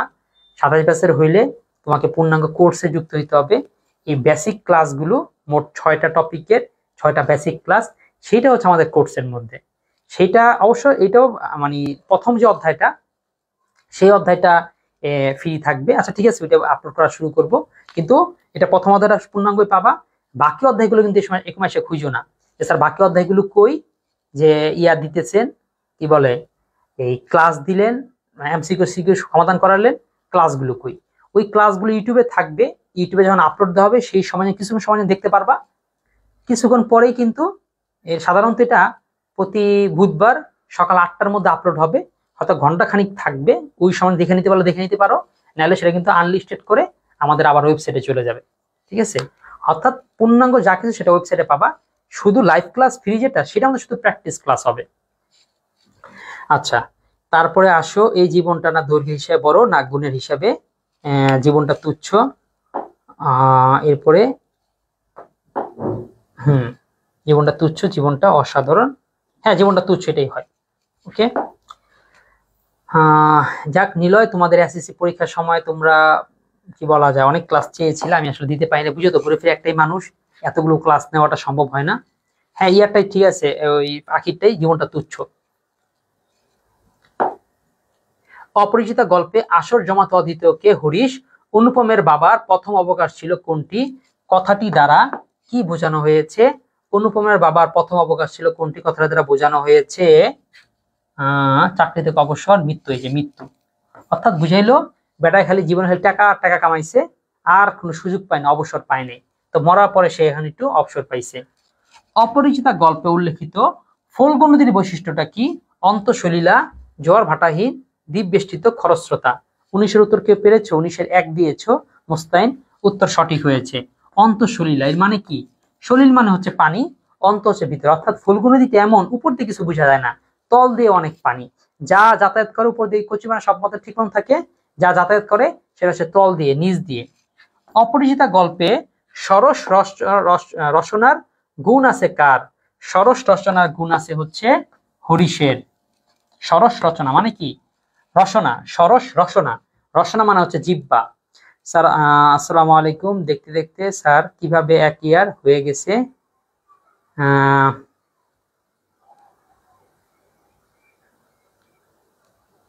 আচ্ছা, হ্যাঁ সেটাই তো, দেখতে দেখতে তোমাদের 26 সাল পার হয়ে গেছে। তবে 26 সাল দেখতে দেখতে যতটুকু পার হয়েছে, 27, হ্যাঁ মানে এই যে সালটা 25টা যেমনি পার হয়েছে, 26-এ তার চেয়ে আগে যাবে। কারণ তোমাদেরকে প্রি টেস্ট, তারপর হচ্ছে টেস্ট, ফাইনাল, মডেল টেস্ট, দেখবা জীবন তেজপাতা, ঠিক আছে? তারপরের বছরটা আরো তাড়াতাড়ি যাবে, অ্যাডমিশনের প্যারা, হ্যাঁ এরকম যদি থাকে। আসলে যত দিন যাবে এরকম সময় এরকম বড় মনে হতে থাকবে। আমরা ছোটকালে 1 ঈদ থেকে আরেক ঈদ, আমি জানতাম ছোটকালে 1 ঈদ থেকে আরেক ঈদ হচ্ছে 1 বছর পর পর হয়। পরে বড় হয়ে জানতে পারছি না, 1 বছর পর পর না, মাত্র 2 মাস 10 দিন পর হয়। তাহলে ছোটকালে যেটা মনে হতো, বড় হয়ে কি কারণটা কি? এই যে এখন খালি দিন যেতেই থাকে, এই দেখতে দেখতে চলে যায়, এই দেখতে দেখতে, এই যে বললাম আমরা একটা কোর্স শুরু করলাম, এই দেখতে দেখতেই দেখবা যে শেষ হয়ে গেছে। আচ্ছা, অপরিচিতা গল্পে সরসরসনা গুণ আছে কার? ও হরিশের। কে অনুপমকে শিমুল ফুলের সাথে তুলনা করেছিলেন? 21-এর উত্তর দিয়েছো, 21-এর উত্তর দিয়েছো 4, 21-এর উত্তর 4 হবে না তো 3 হবে। পণ্ডিত মশাই, পণ্ডিত মশাই সেনা কি করছে? এই কি করছে? শিমুল ফুলের সাথে তুলনা করেছিল। আসর জমাতে অদ্বিতীয় কে? হরিশ। অপরিচিত গল্পে গল্প বলা পটুকে? হরিশ। তারপর হচ্ছে, আচ্ছা একটা জিনিস খেয়াল করছে এমসিকিউ পড়তে পড়তে, মানে একটা কথা আছে না, স্যার আপনার নোট বানাতে এত সময় লাগে কেন? অন্যদের তো শুনি, অন্যরা তো আমাদেরকে ধুমায়া নোট দিয়ে দিতেছে, কারণ তারা কি করে? স্ক্যানার করে বিভিন্ন গাইড টাইড গুলো কি স্ক্যান করে তোমাদের দিয়ে দেয়, সেটা তোমরা বাজারে কিনতেই পাবা। কিন্তু সেটার মধ্যে কোনো স্পেশালিটি থাকে না, সেটা তোমাকে পড়ার জন্য যে সহায়তা করবে তেমন কিছু থাকে না। কিন্তু এটার মধ্যে আমি খেয়াল করেছো, হরিশ নিয়ে যতগুলো কোশ্চেন আসে সবগুলো একসাথে করে দিছি, যাতে তুমি যখন পড়তে থাকো, পড়তে গিয়ে তোমার হরিশ এই কটা এমসিকিউ পড়ে তোমার হরিশ সমস্যার সমাধান। খেয়াল করবো সেম এমসিকিউ না, সেম না, একটু পার্থক্য আছে। সেটা কি? দেখো, একটা আছে সরস রচনার গুণ, তারপর হচ্ছে আসর জমাতে দ্বিতীয়, গল্প বলায় পটু। অনেক সময় কি হয়, একটু কনফিউশন হয়ে যাবা যে কোন কথাটা কার বলছে। তারপর হচ্ছে সেম গুলো, মানে প্রায় সেম আবার সেম না, সেগুলোকে একেবারে হুবহু সেম গুলো 2টা রাখা হয়নি, এখানে পুরোটার মধ্যে দেখবা একই প্রশ্ন 2টার মধ্যে নাই, কিংবা কন্টেন্ট প্রায় একই এমন কোশ্চেনও 2টা রাখা হয়নি। কলকাতার বাহিরে বাকি যে পৃথিবীটা আছে আন্দামান দ্বীপের অন্তর্গত বলিয়া জানেন। অপরিচিত গল্পের উক্তিতে মামার চরিত্রে যে বৈশিষ্ট্য ফুটে সেটা কি? এটা কেউ পারছো? 24-এর উত্তর, 24-এ সি দিছো না, কুসংস্কার না, 24-এ সি না, 24-এর হচ্ছে ডি, খুব মন্ডুকতা। আচ্ছা এই প্রশ্নটা কি? খুব মন্ডুকতা এই মানেটা কি? খুব মন্ডুকতা মানে হচ্ছে, কূপ মানে তো কূপ চিনই, মন্ডুক শব্দের অর্থ হচ্ছে ব্যাং, কূপ মানে, কূপ মানে কুপি, কূপ মানে আলাদা কিছু বলার কিছু নেই, কূপ তোমরা চিনো, ওই যে পানির আধার জলাশয় এরকম গোল করে থাকে। আর মন্ডুক মানে হচ্ছে ব্যাং, মন্ডুক মানে কি? ব্যাং। এখন কূপের মধ্যে যে ব্যাং থাকে ও পৃথিবীটাকে অতটুকু মনে করে, ও কখনো সমুদ্র দেখেই নেই, সমুদ্র কত বড় এটা ও জানেও না, ওর পৃথিবী ওর চিন্তা যেত না, সব ওটার মধ্যে আবদ্ধ। তাহলে কিছু মানুষ আছে তারা পৃথিবীটাকে ঘুরেই দেখেনি, তার চিন্তা শক্তি তার হচ্ছে আগের দিনে থাকতো, এখন তো তোমাদের মতো তো আমরাও তো এক ধরনের খুব মন্ডুক। বলো তো আমরা বাংলাদেশে কত জায়গায় ঘুরছি? তুমি বলো তো বাংলাদেশে কত জায়গায় ঘুরছো? তোমারও ঘোরা হয় না, আমাদেরও ঘোরা হয়নি। তারপর আমরা এক ধরনের খুব মন্ডুক, আমরা চিন্তা ভাবনা করি আমার চারপাশ দেখে, আমার স্কুল দেখে, আমার কলেজ দেখে, আমার চারপাশে অবস্থা দেখে আমরা চিন্তা ভাবনা করি। এরকম মামা ছিল এরকম, সে ওই এলাকা থেকে বের হইতো না। হ্যাঁ, কূপের ব্যাং হচ্ছে অনুপমের মামা। ওকে, হ্যাঁ, কুয়ার ব্যাং। অপরিচিতা গল্পে কল্যাণীকে আশীর্বাদ করতে যায় কে? 25-এর উত্তর দিয়েছো, হ্যাঁ না 25-এর উত্তর মামা না, 25-এর উত্তর 3 হবে, 25-এর উত্তর 3 দিছো, হ্যাঁ আলাদা হয়েছে, বিনু হবে। তিনি কোনো মতে কারো কাছে ঠকিবেন না, তিনি বলতে অপরিচিত গল্প কাকে বোঝানো হয়েছে? এটা হচ্ছে মামাকে, মামা নিয়ত করছে যে হ্যাঁ কারো কাছে ঠকবে না, এরপরে জীবনে এমন এক ঠকছে, এমন এক মাইরটা খাইছে। অপরিচিতা গল্পে বিয়ের অনুষ্ঠানে কন্যার গহনা মাপার মধ্য দিয়ে মামার কোন মনোভাব প্রকাশ পেয়েছে? মামার কোন মনোভাব প্রকাশ পেয়েছে? হীনমন্যতা। হ্যাঁ, আসলে অবিশ্বাসও চলে, কপটতা হবে না, কপটতা হবে না, অপমান হবে না, এই দুইটা হতে পারে, হীনমন্যতা, এটা হচ্ছে অবিশ্বাস। এখন অবিশ্বাসে চলে, কিন্তু হীনমন্যতা বললে সবটাই চলে আসে, মানে সেই লোকটা কতটা ছোট মনের মানুষ এটা আসলে বোঝা যায়, হীনমনের, এই জন্য হীনমন্যতা। অনুপমের মামার সাথে স্যাকরা নিয়ে যাওয়ার কারণ? স্যাকরা কি চিনোই? যারা হচ্ছে গহনা মাপামাপি করে, পরীক্ষা করে। তাহলে অনুপমের মামার সাথে করে কেন স্যাকরা খাদ্য নিয়ে গেছেন? নিয়ে গেছেন এই জন্য বিশ্বাসের অভাব, তার বিশ্বাস নাই। শ্বশুরের সামনে অনুপমের মাথা হেড করে রাখার কারণ কি? শ্বশুরের ব্যবহার, বিয়ের আয়োজন দেখে মামার গহনা পরীক্ষার কারণে, এটা সহজ, মামার গহনা পরীক্ষার কারণে। ঠাট্টার সম্পর্কটাকে স্থায়ী করিবার ইচ্ছা আমার নাই, উক্তিটি কি প্রকাশ পেয়েছে? প্রকাশ পেয়েছে হচ্ছে বলিষ্ঠতা। আচ্ছা, তোমরা অনেক সময় কি করো, এই যে এখানে আমি পড়াচ্ছি, পড়বা, সামনে যাব, চলে যাবা, কিন্তু কেউ প্রশ্ন করবা না, স্যার বলিষ্ঠতা বুঝতে পারলাম, কিন্তু বদান্যতা শব্দের অর্থ কি, কেউ জিজ্ঞাসা করবা না। তো এই জন্য যেটা হয়, পরীক্ষার অনেক সময় তোমার যখন বহুপদী দেয়, তখন তুমি কোনটা যে অ্যান্সার হবে বুঝতে পারতেছি না, এই কারণ একটা অপশন আছে এমন, অপশনটার যে মানে কি এটাই বুঝি না। তাহলে ভাষাটা তো এই বাংলা এগুলো দেওয়ার, এই অনুপমের মামার বয়স কত ছিল, কল্যাণীর বয়স কত ছিল, এটা জানানোর জন্য না তো। এই বাংলা তোমাকে পড়াইতেছে, তুমি যদি বাংলায় দক্ষ হও, তুমি যদি ভালো অর্থ জানো, তুমি যদি বাংলা অনেক কিছু সমৃদ্ধ হইতে পারো, অনেক কিছু লিখতে পারো, এটা হচ্ছে মূল উদ্দেশ্য। বলিষ্ঠতা মানে সে বলিষ্ঠ, দৃঢ়, যে সে স্পষ্ট ভাষা বলছে, কাচুমাচু করে নেই, না ঠিক আছে আচ্ছা আমার মায়ের কি হবে, এরকম কিছু না। বলিষ্ঠ ভাই বলছে আপনাদের গাড়ি রেখে দেই, আপনারা ভাগেন, মেয়ে দিচ্ছি না, বিয়ে আমি দিচ্ছি না, সে একদম শক্তভাবে বলতে পেরেছে, বলিষ্ঠতা। আর বদান্যতা মানে হচ্ছে দানশীলতা।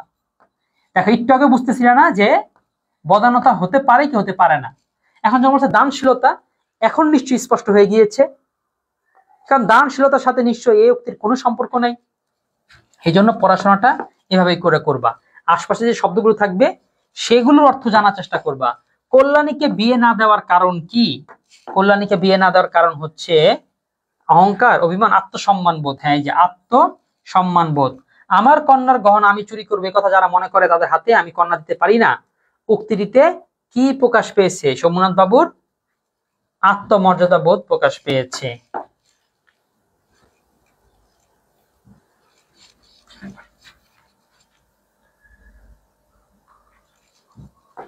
আচ্ছা, এরপর আসো, তবে চলুন আপনাদের গাড়ি বলিয়া দিই, উক্তিটিতে প্রকাশ পেয়েছে সোমনাথ বাবুর কি? কি প্রকাশ পেয়েছে? প্রকাশ পেয়েছে প্রত্যাখ্যান। মানে সে মুখের বলতে পারতেছে না যান এখান থেকে, সে কি সিস্টেমকে কি বলছে, আপনাদের গাইড দেখে দেই, তোমাদের বাসায় মনে করো মেহমান আসছে, তোমার খুব ডিস্টার্ব করতেছে, তুমি তাকে যাইতেও বলতে পারতেছো না, তোমার ডিস্টার্ব তো করেই, তোমার পড়াশোনার খবর নেয়, তারপর হচ্ছে আবার কি করে, তুমি আত্মবিশ্বাসী যে সে যাওয়ার সময় তোমার হাতে কিছু টাকা দিয়ে যাবে না। তারপরে মনে করো এই এতদিন ধরে আছে, তোমার বিছনাবাটি, তোমার হচ্ছে জিনিসপত্র সে নষ্ট করে ফেলতেছে, তখন তুমি তো তাকে বলতে পারো না চলে যান, তাকে বলবো এরকম, আপনাকে সিঞ্জি রেখে দিব, বা আপনারা যাবেন কই, ঠিক আছে, বা দুপুরে কোথায় খাবেন, এরকম কিছু বইলা তাহলে বুঝাও যে ভাই যান এখান থেকে। অবশ্যই যে নিয়মটা, এই নিয়মটা কিন্তু ইসলামেও আছে। ইসলামে বলা আছে মেহমানকে কি করবা, 3 দিন পর্যন্ত তুমি সেবা যত্ন করবা, 3 দিনের পরে যেটা হবে সেটার মেহমান থাকবে না, তাকে একদম স্পষ্ট ভাবে হোক বা আকার ইঙ্গিতে হোক বিদায় হতে বলবা। অপরিচিতা গল্পে মেয়ের বিয়ে হইবে না এই ভয় যার মনে নাই, তার শাস্তির উপায় উক্তিতে কি প্রকাশ পেয়েছে? আগামী সময়ের ইঙ্গিত, শম্ভুনাথ বাবুর সাহসিকতা, শম্ভুনাথ বাবু নির্বিকারত্ব, পরিবর্তিত সমাজ ব্যবস্থা, এটাতে প্রকাশ পেয়েছে এইটা। অর্থাৎ তিনি নির্বিকার, তার কাছে কোনো এটা ইম্পর্টেন্ট না, এটা খুব বেশি মনে হচ্ছে না, মানে তারা চাইছিল এটা বলে দেখি মেয়ের বিয়ে দেন কেমনি, এই যে আপনার মেয়ের যে লগ্ন ভ্রষ্ট হইলো, মেয়ের যে আপনার তো ক্ষতিকার দিচ্ছেন। আচ্ছা, আপনারা যে এত বড় ক্ষতি করে দিয়েছেন, দেখি আপনার মেয়ের বিয়ে কই হয়। তো এই উক্তিতে বলতেছে যে সোমনাথ বাবুর নির্বিকার ছিল, এটা তার কিছুই হয়নি। এবার আসো, কোন ঘটনায় অনুপমের মন পুলকের আবেশে ভরে গিয়েছিল? পুলকের আবেশ বলতে মানে খুব আনন্দ, তার মনের মধ্যে লাড্ডু ফুটা। আচ্ছা যাক, এই যে মান্নু লাড্ডু ফুটা, এই যে আমি কেন বলি, অনেকে আগে হয়তো শুনছো, কিন্তু এটা মনে হয় তোমরা বুঝো না। এটা আগে আগে একটা অ্যাড ছিল, ঠিক আছে, এই ডেইরি মিল্কের। ওকে, তো ওই একটা দেখলে তাহলে বুঝতে পারবা যে কি বলা যায় মান্নু লাড্ডু ফুটা বলতে কি বুঝাইছে। আচ্ছা, কোন ঘটনা অনুপমের মন পুলকের আবেশে ভরে গিয়েছিল? বৃন্দা কর্তৃক মেয়ে পছন্দ হওয়া, বিবাহের দিনক্ষণ ধার্য হওয়া, বিবাহ না করতে কল্যাণীর পণ, গাড়িতে কল্যাণীর সাথে সাক্ষাৎ।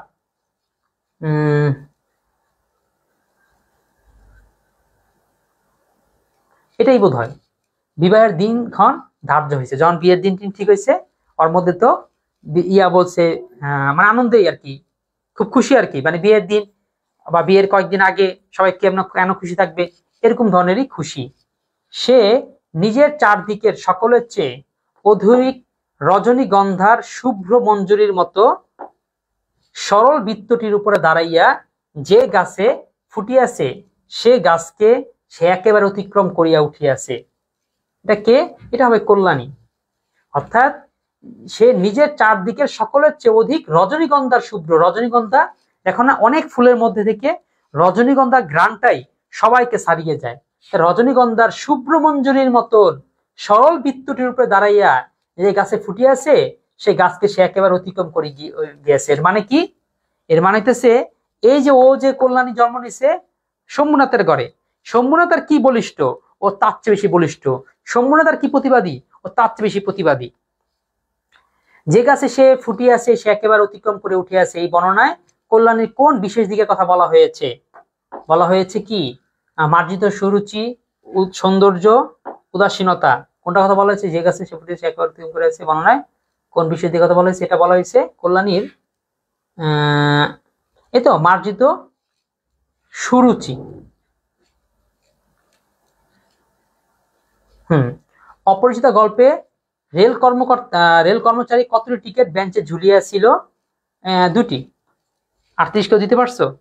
তোমরা 38 যাইতেই পারো নাই, এটা কেমন হয়? আমার আগে আগে তোমরা থাকতে পারো না?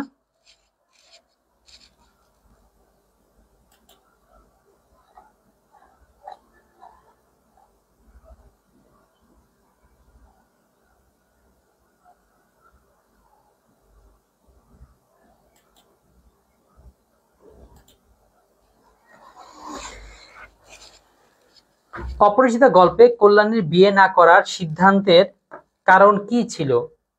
গল্পে কল্যাণীর বিয়ে না করার সিদ্ধান্তের কারণ ছিল পিতৃ আদেশ।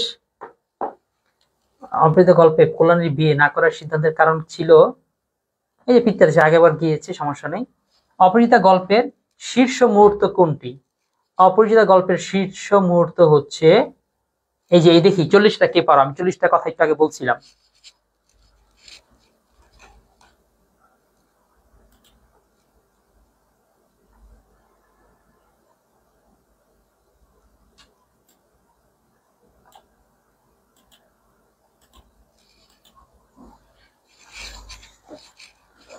শীর্ষ মুহূর্ত বা গ্রন্থিপন্দন, বাংলায় যেটাকে তোমরা একসময় বলো ক্লাইম্যাক্স।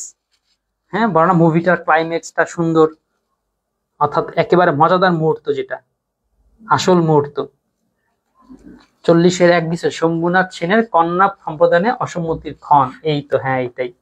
অর্থাৎ যেই মুহূর্তে শম্ভুনাথ বলছে যা বেড়া তোর আর মায়া দিমু না, এটাই ছিল গল্পের সবচেয়ে আসল বা কার্যকরী মুহূর্ত। কোন ঘটনাকে অপরিচিত গল্পের শীর্ষ মুহূর্ত বলা যায়? কল্যাণী কর্তৃক বিবাহ প্রস্তাব প্রত্যাখ্যান, শম্ভুনাথ কর্তৃক কন্যা সম্বন্ধে অসম্মতি। এটা বারবার দেওয়ার কারণ হচ্ছে, দেখো বেশ কটা বোর্ডে আসছে। কল্যাণীকে, আচ্ছা হ্যাঁ গ। তারপরে হচ্ছে অপরিচিত গল্পের কল্যাণীর বিয়ে না করার কারণ কি ছিল? কি ছিল? ওই তো পিতার আদেশ, লোকলজ্জা, আত্মমর্যাদা। আত্মমর্যাদারও হবে, আত্মমর্যাদাটাও হবে। কন্যার রূপ গুণের বর্ণনায় বিনোদাদা বলেছিলেন মন্দ নয় হে খাঁটি সোনা বটে, খাঁটি সোনা হে। কোনটা বলছিলেন? মন্দ নয় হে খাঁটি সোনা বটে। এখানে দুইটাই বলছিলেন, 1 এবং 2। ক 43।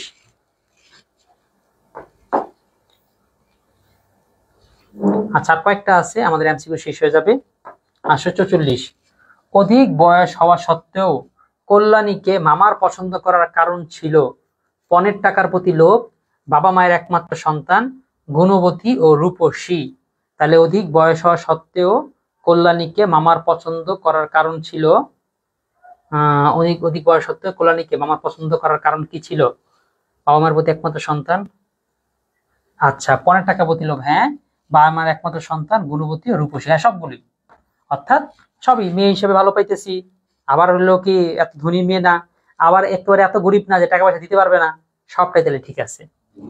হ্যাঁ, থাকিবার মধ্যে ভিতরে আছেন মা এবং বাহিরে আছেন মামা। অনুপমের এই উক্তিটিতে প্রকাশ পেয়েছে অপারগতা, পরনির্ভরতা, ব্যক্তিত্বহীনতা। পরনির্ভরশীলতা হবেই, ব্যক্তিত্বহীনতা হবে, যেহেতু 2 আর 3 এটা হবে মাস্ট। 1 হবে কিনা এটা নিয়ে আমাদের কনফিউশন থাকতে পারে। এখন বলো 2 আর 3, অপারগতাও হবে, সে আর কিছু পারেও না, হ্যাঁ এটাও হবে, তাহলে 3টাই আসলো। তাহলে 45-এ টি দিয়েছো, হ্যাঁ মুস্তাইন। এরপরে আমি মাথা হেড করিয়া চুপ করিয়া রইলাম, উক্তিটি থেকে বোঝা যায় অনুপম কি প্রতিবাদহীন। হেড করিয়া চুপ থেকে রইলাম, উক্তিটি থেকে বোঝা যায় অনুপম প্রতিবাদহীন, হ্যাঁ, বিবেকবোধহীন, বাক স্বাধীনতাহীন। এটা কেমন হয়ে গেল? তো সবগুলোই হয়, আসলে আর কিছুই ছিল না।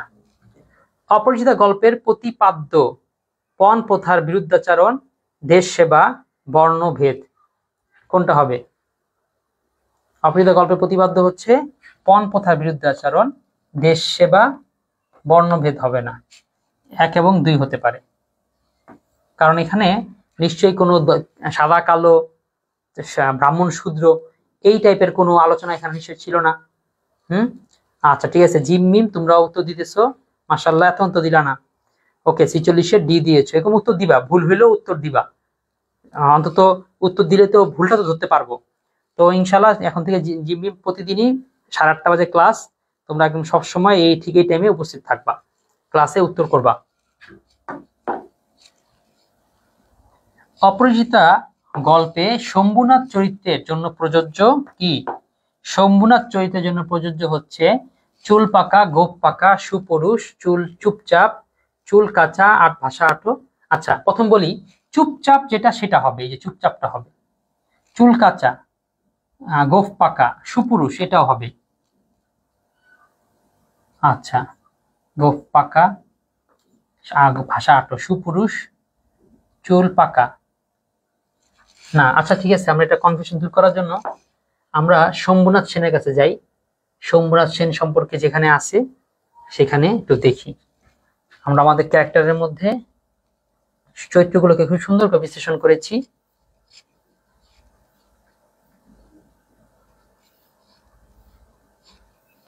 এই যে শম্ভুনাথ সম্পর্কে বই যে লাইনগুলো আছে এর মধ্যে একটা লাইন আছে এরকম, তিনি বড়ই চুপচাপ, যে 2টি-1টি কথা বলেন তাতে পুরো জোর দিয়ে বলেন না। শম্ভুনাথ বাবুর এই কথা একেবারে যোগে দিলেন না, কোনো ফাঁকে একটা হুহা, কিছুই শোনা গেল না। তিনি শম্ভুনাথ বাবুর চুপচাপ ভাব দেখিয়া ভাবিলেন লোকটা নিতান্ত নির্জীব, একেবারে কোনো তেজ নাই। আচ্ছা তাহলে মোটামুটি একটা জিনিস দেখো, চুল কাঁচা, গোফে পাক ধরিতে আরম্ভ করিয়াছে মাত্র, সুপুরুষ বটে, ভিড়ের মধ্যে দেখিলে সকলে আগে তার উপরে চোখ পরিবার, 40 কিছু এপার ওপার হবে। তাইলে আমরা মোটামুটি উত্তর কি হবে পেয়ে গেছি।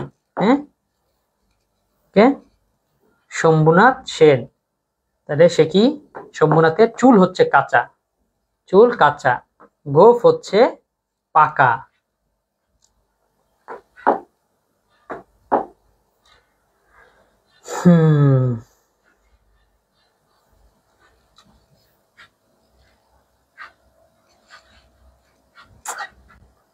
আচ্ছা এই তো প্রায়, তাহলে এটা যদি হয় আমাদের প্রায় শেষই বলা যেতে পারে। তাহলে শুধু যে এই চুল পাকা এটা হবে না, বাকিগুলো 1 এবং 2 হবে, উত্তর হয়ে গেল। বুঝছো, 3টেই হবে। আচ্ছা তারপরে আসো 49 আর 50, আর 2টা করব, আমরা অনেকগুলি করে ফেললাম আলহামদুলিল্লাহ। এভাবে করছি, ব্যাখ্যা করেছি, তোমাদের আর কখনোই অন্তত অপরাজিতার এমসিকিউ আর পড়তে হবে না। আমরা অন্তত 26 ব্যাচে যারা আসো বা ক্লাসটা দেখতেছো তাদেরকে জানায় রাখি, এই আমাদের সাথে এই জার্নিতে থাকো, একেবারে শুরু পর্যন্ত শেষ পর্যন্ত থাকো, তাহলে অন্তত তোমার কি করতে হবে না, মানে এমসিকিউ তুমি পড়তে চাও যে স্যার আমার তো পড়তে হয়, তো তো এই পড়াটা আমাদের সাথে করে পড়ে ফেলো, কারণ তুমি একা পড়লে মন থাকবে থাকবে না, ভুলে যাবা না, রাখা যাবে না। কিন্তু একসাথে পড়লে তোমার এটা মনে থাকবে, এই যে ব্যাখ্যা সহ কোন ঘটনা থেকে আসলো, নোটের সেই অংশে গিয়ে তারপরে সমস্যার সমাধান করা, হ্যাঁ, দীর্ঘমেয়াদে তোমার মনে থাকবে। তো এই জন্য আহ তাহলে তুমি তোমার ওই পড়ার যে পার্টটা, এমসিকিউ পড়ার যে কাজটা, সেটা আমাদের সাথে করে ফেলো, হয়ে যাচ্ছে। আমার মতে অক্ষম দুনিয়ায় নাই, অনুপমের এই উক্তির মধ্য দিয়ে কি প্রকাশ পেয়েছে? অনুশোচনা, অসহায়ত্ব, ক্ষোভ, সবগুলোই। যে একটা সময় পরে সে বুঝতে পারছে যে আমার মতন এরকম মেরুদণ্ডহীন আর কেউ নেই। বিয়েতে অতিরিক্ত বরযাত্রীর আপ্যায়নে বিঘ্ন ঘটায় কনেপক্ষের সাথে বরপক্ষের তুমুল বাকবিতণ্ডা হয়। এতে সহিলীর বাবা এমনই বরপক্ষের সাথে আত্মীয়তা না করার সিদ্ধান্ত নেন। উদ্দীপকে শৈলী বাবার সাথে অপরিচিত গল্পের কোন চরিত্রে মিল রয়েছে? শম্ভুনাথ সেনের। উদ্দীপকের সহিলীর বাবা এবং অপরিচিত গল্পে কল্যাণীর বাবার কন্যা সম্প্রদান অসম্মতির কারণ তীব্র ক্ষোভ, অভিমান, আত্মমর্যাদা বোধ। তীব্র ক্ষোভ, অভিমান, আত্মমর্যাদা বোধ। তীব্র ক্ষোভ তো ছিলই, অভিমানও ছিল, হ্যাঁ, সবগুলোই ছিল। ঠিক আছে, তাইলে আমরা 51 পর্যন্তই রাখি। 51 পরে আসলে আর কিছু না আছে, সেগুলো হচ্ছে উদ্দীপকেরই, হ্যাঁ, সব এই উদ্দীপকেরই, উদ্দীপক সহকারে শেষ। এরপর আছে বিশ্ববিদ্যালয়ের প্রশ্নগুলো। বিশ্ববিদ্যালয়ের প্রশ্নগুলো তোমার নিজ উদ্যোগে পড়ে নিবা। বিশ্ববিদ্যালয়ের প্রশ্নগুলো পড়লে তোমার টের পাবা যে আসলেই তোমাদের পড়াটা আর অ্যাডমিশনের পড়াটা একটু কিন্তু কঠিন, একটু বা এটা পড়েও আমি বলতেছি কঠিন, কিন্তু তুমি নিজে নিজে যাচাই করবা কত পাও। দেখবা কে কারো কাছে মনে হবে কি আসলে সহজ, তো কি বলে অ্যাডমিশন নাকি কঠিন। যদি তোমার এই ফিলটা হয়, তার মানে তুমি মনে রাখবা তুমি ভালো নির্দিষ্ট ট্র্যাকে আছো, তোমার ইনশাল্লাহ চান্স হবে। আর তোমার যদি সেগুলো পড়তে গিয়ে মনে হচ্ছে না আসলে অনেক কঠিন, তো তাহলে মনে রাখো তোমাকে আরো বেশি প্রিপারেশন নিতে হবে। অভিমান মানে কি? অভিমান মানে হচ্ছে রাগ, মিষ্টি রাগ, বুঝতে পারতেছো? অর্থাৎ একটা মানুষ ধরো বউ কথা কয় না, এই যে রাগটা, এটা হচ্ছে একটা অভিমান রাগ। প্রেমিকের সাথে যেটা করেছে সেটা হচ্ছে অভিমান, অর্থাৎ মানে মনোমালিন্য সামান্য, মানে এই অর্থাৎ এমন রাগ যার মধ্যে একটা মিষ্টি কারণ আছে। আর রাগ তো বুঝোই, যেটা তীব্র রাগ, কারণ মারতে মন চায়, এরকম। এরপর আসো, অপরিচিত গল্পের নায়কের নাম কি ছিল? নায়কের নাম ছিল হচ্ছে অনুপম। মন্দ নয় হে খাঁটি সোনা বটে উক্তিটি কার? উক্তিটি হচ্ছে বিনু দাদার। ঠিক আছে, তো অ্যাডমিশনের প্রশ্নগুলো আছে, অ্যাডমিশনের প্রায় 45টার মতো প্রশ্ন। শুধু অ্যাডমিশনে ইয়ানা এমসিকিউ না, লিখিত আসে, লিখিত প্রশ্নগুলো একটা দিয়ে দেওয়া হয়েছে কেমন লিখিত প্রশ্ন আসে। অ্যাডমিশন লিখিত পত্রে কিন্তু ক থেকে ঘ থাকে না, ক থেকে ও পর্যন্ত থাকে। আর প্রত্যেকটা প্রশ্নই মান সমান 2-2 করে দেয়। ঠিক আছে, এটা কিন্তু সৃজনশীল না, একটা নতুন জিনিস দেখে নিবা, অ্যাডমিশনেরটা এটা আইডিয়া করে নিলা, জানতে পারলা। জ্ঞানমূলক প্রশ্ন আছে। আচ্ছা, জ্ঞানমূলকের প্র্যাকটিস কি করাবো? ওই মোটামুটি ওইরকম ঠিকই, তুমি আগে যা জানছো এরকমই ঠিকই আছে। হুম, আচ্ছা, এই তো এটাও এরকম টাইপ ভিত্তিক দেওয়া আছে। টাইপ ভিত্তিক বললাম কি মানে, অর্থাৎ তোমাদের বইয়ের মধ্যে কিন্তু বলছিলাম পুরো গল্পটা কিন্তু 4টা সেকশনে ভাগ করা, 4টা ভাগে ভাগ করা। প্রথম ভাগের মধ্যে অনুপমের আত্মপরিচয়, পারিবারিক পটভূমি, বিবাহিকের উপযুক্ততা, হরিশের বিয়ের প্রস্তাব। তাহলে এইভাবে করে জ্ঞানমূলক গুলো কিন্তু আমরা এইভাবে করে ভাগ করে দিছি, অর্থাৎ যেটা যে অংশের সেই অংশটা সম্পূর্ণ করেই আরেকটা অংশ শুরু করেছি। এতে যেটা লাভ হবে কি, তুমি দেখতে পাবা যে কোন অংশ থেকে, যেমন প্রথম অংশটাতে সবচেয়ে বেশি প্রশ্ন আসে। তার মানে দেখো প্রশ্ন, টোটাল 70টার মতন প্রশ্নের মধ্যে 55টাই আসছে কি প্রথমটা থেকে। তার মানে 70-এর মধ্যে 55টাই প্রথম পার্ট থেকে আসছে, আর বাকি 15টা আসছে বাকি 3টা পার্ট মিলিয়ে। তার মানে বাকি 3টা পার্ট, বুঝতে পারছো গল্পের প্রথম যে অংশটা সেটা কত গুরুত্বপূর্ণ, এটা এভাবে দেখতে হবে। এখানে উত্তর নাই, কিন্তু উত্তর এখানে আছে, আসল শীটের মধ্যে উত্তর আছে, এটা প্র্যাকটিস শীট তো এই জন্য এখানে নাই। আসলে যেটা আমাদের দেখো এরকম লাল করে দেওয়া আছে, জ্ঞানমূলকেরও উত্তর দেওয়া আছে। ঠিক আছে, আচ্ছা, তারপরে আসে অনুধাবনমূলক প্রশ্ন। অনুধাবনের পরে আসে সৃজনশীল। সৃজনশীলের পরে অনুশীলন সৃজনশীল, অর্থাৎ কেউ চাইলে নিজে নিজে প্র্যাকটিস করার জন্য যেগুলো লাগে এটাও আছে। তারপরে লাস্টে একটা মডেল টেস্ট আছে, ক্লাস টেস্ট আছে, আছে হচ্ছে হোম টেস্ট। অর্থাৎ এই একটা হইলে তোমার মূল বই, গাইড, নোট, প্র্যাকটিস শিট যা বলো সব একটা মধ্যে পেয়ে যাবে। আচ্ছা, জ্ঞানমূলক প্র্যাকটিস করতে বলতেছো, প্র্যাকটিস করানোর জন্য আমি মিনিমাম 5 জনকে চাই। এরকম 5টা যদি কমেন্ট আসে যে হ্যাঁ 5 জন বলতেছো, হ্যাঁ স্যার জ্ঞানমূলক করান, তাহলে আমি করাবো, কোনো সমস্যা নেই। এটা তোমাদের উপর নির্ভর করবে, আমি একটু কমেন্ট দেখতে চাই। কারণ জ্ঞানমূলক যদি করাই, তোমার পড়াটা কিন্তু আসলে আজকের মধ্যে শেষ হয়ে যাবে, এটা আর কিছু ধরা লাগতেছে না। তাহলে 2 জন বলছো জ্ঞানমূলক করান, আর কেউ আসো? তাড়াতাড়ি করাই দিব, খুব দ্রুতই করাই দিব যদি করাই। সুতরাং বাকি যারা আছো তারাও রাজি হয়ে যেতে পারো। আবার অনেকেই ঠিক আছে এতক্ষণ ধরে ক্লাস করানো সম্ভব হচ্ছে না, কারণ যেহেতু প্রায় 1.5 ঘন্টা ধরে ক্লাস করতেছো। 3টা কমেন্ট পাইছি, আর 2টা কমেন্ট পাই দেখি। বা এই মুহূর্তে যদি তোমরা কাউকে রাজি, জি স্যার, আচ্ছা 4 জন হয়ে গেছে। ও 4 জন না, এই যে জিম আর মিম 2 জন তো একসাথে ক্লাস করতেছো, তাহলে 5 জন হয়ে গেছে। ওকে ঠিক আছে, আমরা জ্ঞানমূলক করে ফেলি। থ্যাংক ইউ, মাশাআল্লাহ। যত ক্লাস দিতে থাকবে আমি এই সংখ্যা বাড়াতে থাকবো, বুঝছো। সামনে ক্লাস হতে বলবো 8 জন না হইলে, তারপর ক্লাসে বলবো 10 জন না হইলে, 30 জন না হইলে। তো তোমরাও একটু সবার সাথে যোগাযোগ করো। দেখো, রবীন্দ্রনাথ ঠাকুর জন্ম কত তারিখে জন্মগ্রহণ করেন? জন্ম তারিখটা বলো তো, মনে আছে কারো রবীন্দ্রনাথ জন্ম তারিখটা? দেখবা তার জন্ম আর মৃত্যু দুইটাই হচ্ছে 7 তারিখে। 7 তারিখে জন্ম নিছে, 7 তারিখে মারা গেছে। শুধু পার্থক্য হচ্ছে মাসে। কি কি মাস? একটা হচ্ছে 7ই মে আর হচ্ছে 7ই আগস্ট। মে, জুন, জুলাই, আগস্ট, এরকম আর কি। হ্যাঁ, তাহলে মে মাসের 7 তারিখে জন্ম।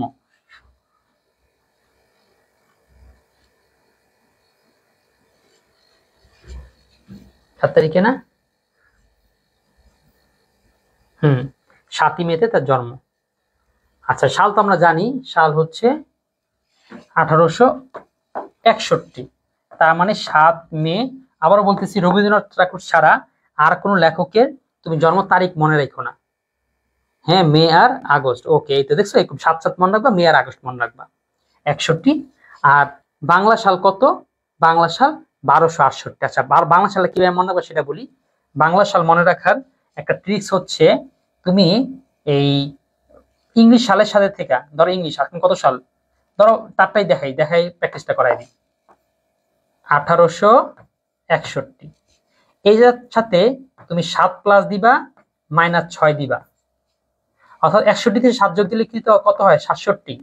18 থেকে 6 বাদ দিলে কত হয়? দিলে হয় 12। তা সবসময় 6 7 মাইনাস প্লাস। ঠিক আছে, তাহলে হয়ে গেলে বাংলা সাল মনে রাখা যায়, বাংলা সালও পারবা। তার মানে তুমি বাংলা সাল আলাদা মনে রাখো না, বাংলা সাল সত্যি আমি মনে রাখি না। যতবার প্রশ্ন আসে ততবার এই টেকনিক খাটায় তারপরে মনে করি। তারপরে রবীন্দ্রনাথ ঠাকুর কোথায় জন্মগ্রহণ করেন? রবীন্দ্রনাথ ঠাকুর জন্মগ্রহণ করেন হচ্ছে এই কলকাতার জোড়াসাঁকোর বিখ্যাত ঠাকুর পরিবারে। বাংলা সাহিত্যে প্রথম সার্থক ছোট গল্প রচনাটাকে, বাংলা সাহিত্যে প্রথম সার্থক ছোট গল্প রচয়িতা হচ্ছে রবীন্দ্রনাথ ঠাকুর। এটা মনে রাখবা, মানুষ যখন কোনো কিছু নতুন আনে, এটা কেউ না গ্রহণ করতে চায় না, সবাই না প্রথম ভুলই ধরে, ও এটা এমন কেন তেমন কেন। কয়েকটা দিন গেলে পরে যখন ওইটা অভ্যস্ত হয়ে যায়, তখন বলে না এটাই ভালো ছিল।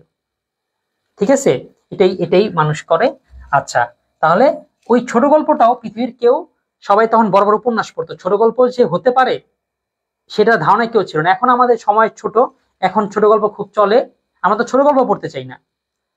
দেখো গল্পটা কত বড়, সেইটা সে আমার অনুযায়ী সবচেয়ে ছোট ছিল। আমরা তো এখন চাই 1 মিনিটে বা 10 সেকেন্ডের রিল চাই, আমরা 5 মিনিটের শর্ট ফিল্ম বানাই, তাই না? তো এখনের সময়ের সাথে সেসব মিলবে না। তো সেই জিনিসটা, গল্পের প্রথম ছোট গল্পটাকে ছোট করার যে ধারণাটা, এটা রবীন্দ্রনাথ প্রথম আনে। যদি রবীন্দ্রনাথ নাই, অন্য কেউ আনতো, মানুষেরা গ্রহণই করতো না, বলতে কিসের সাহিত্য, এটা সাহিত্য হইলো? গল্প ছোট করে ফেলাইছে, গল্প তো হয় বড়। এরপরে আসো, রবীন্দ্রনাথের প্রথম ছোট গল্প প্রকাশিত হয় কত বছর বয়সে? কত বছর? 5-এর উত্তর কেউ পারছো? 5-এর উত্তর কেউ দেয়ও নাই। এটা হচ্ছে 16 বছর বয়সে।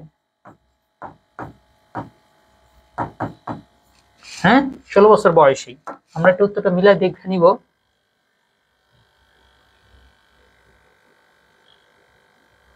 হ্যাঁ, ঠিক আছে, 16 বছর বয়সে তিনি কি করেন?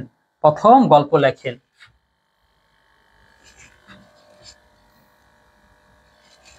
তারপর আসো, রবীন্দ্রনাথ ঠাকুর রচিত প্রথম ছোট গল্পের নাম কি? প্রথম ছোট গল্পের নাম কি ভিখারিনী? কেউ দিছো 15 বছর না, 15 বছর না, একটু ভুলে গেছে, 16 বছর, এই তো ভিখারিনী দিয়েছো। ওকে, রবীন্দ্রনাথ ঠাকুরের রচিত প্রথম ছোট গল্পের নাম কি? ভিখারিনী। তারপরে রবীন্দ্রনাথের সর্বশেষ গল্পের নাম কি? সর্বশেষ গল্পের নাম মনে হয় তিনি যেটা করেন নাই, এই জন্য হয়তো তার আফসোস ছিল, এই জন্য তার জীবনে সর্বশেষ তিনি ওইরকম একটা গল্প লিখে গেছেন। গল্পের নাম হচ্ছে মুসলমানের গল্প।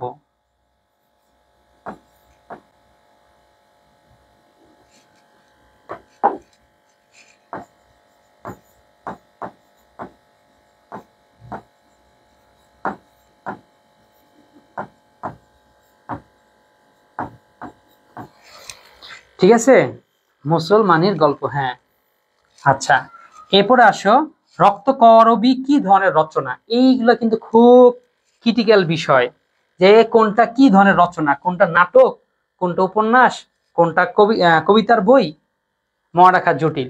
এই জন্য আমি যেটা করি সেটা হইতেছে, আমি একটা সেট মুখস্থ রাখি। যেমন তার রবীন্দ্রনাথ ঠাকুরের উপন্যাসের সেটটা আমার মুখস্থ আছে, অর্থাৎ তার উপন্যাসটা কোনটা এইটা বলে আমার কেউ আটকাতে পারবে না, ওইটা আমি টোটালি জানি। বাকি যেগুলো আছে সেগুলো তারপর ধারণা করি, কারণ সেগুলো সংখ্যা কম, ঘুরে ফিরে সেগুলো আসবেই। এখন আমি আমার ওই সেট অনুযায়ী, ওই যে দুই বোন, শেষের কবিতার গোড়া থেকে 4 অধ্যায় মুখস্থ করে ফেললো, এইগুলো মুখস্থ থাকার কারণে আমি যেটা জানি রক্ত করবি সেই গল্পের মধ্যে নাই, তাহলে এটা উপন্যাস হবে না। এটা তাহলে কি হতে পারে? তার কবিতার বই। তার কবিতার বইগুলো মোটামুটি জানি, শোনার তো এরকম কিছু কবিতার বই আছে। রক্ত করবি হচ্ছে তার নাটক। এশীয়দের মধ্যে প্রথম সাহিত্য নোবেল পুরস্কার পান কে? এই রবীন্দ্রনাথ ঠাকুরই। তাহলে তিনি প্রথম পান, এবং কত সালে? 1913 সালে। কিসের জন্য? গীতাঞ্জলির জন্য না, এটা অনেকে জানে গীতাঞ্জলির জন্য না, গীতাঞ্জলির জন্য না, গীতাঞ্জলির ইংরেজি অনুবাদের জন্য। মানে বুঝো, গীতাঞ্জলির জন্য তিনি এটা পান নাই, বরং তিনি গীতাঞ্জলি থেকে ইংলিশ অনুবাদ করছেন, তার মানে তিনি কত ভালো ইংলিশ জানতেন, সেই বইটা ভালো হয়েছিল, সেই বইটার জন্য তিনি পেয়েছিলেন। ঢাকা বিশ্ববিদ্যালয় রবীন্দ্রনাথ ঠাকুরের সম্মানসূচক ডিলিট উপাধি প্রদান করে কত সালে? কত সালে? 36।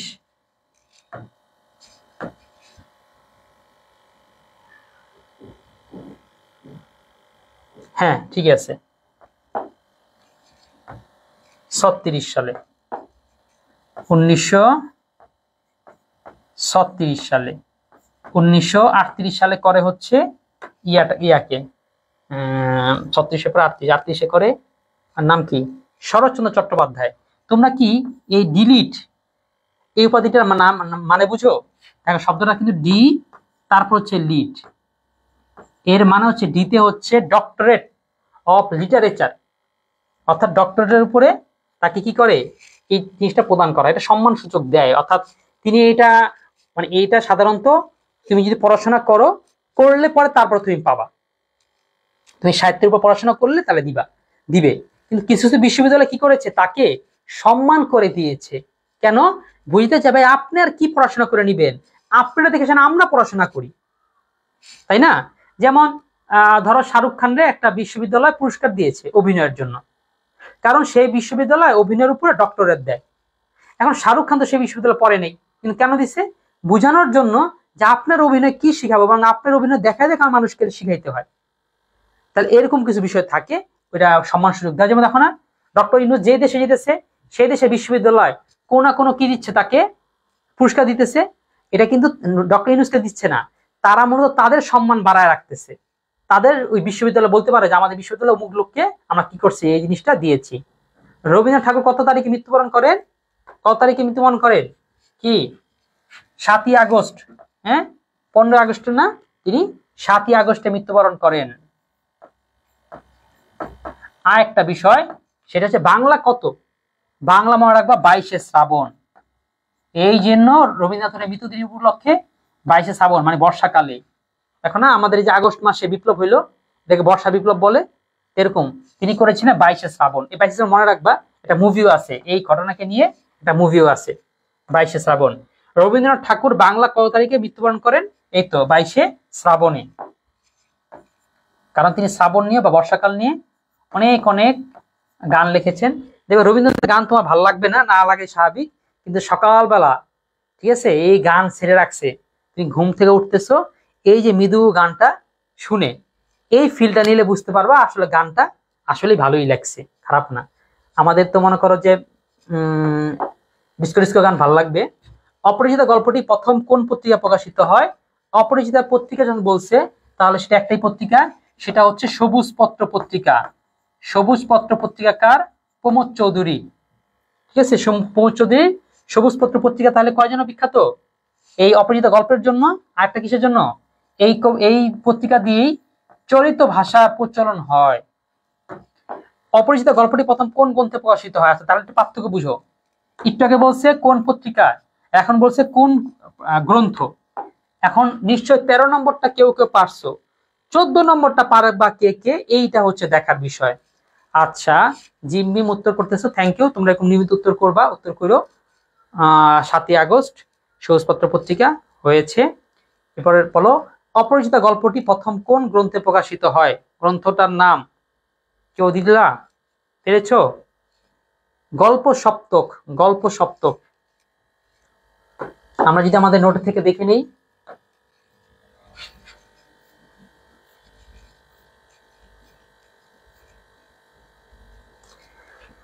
হ্যাঁ এই তো, কোথায়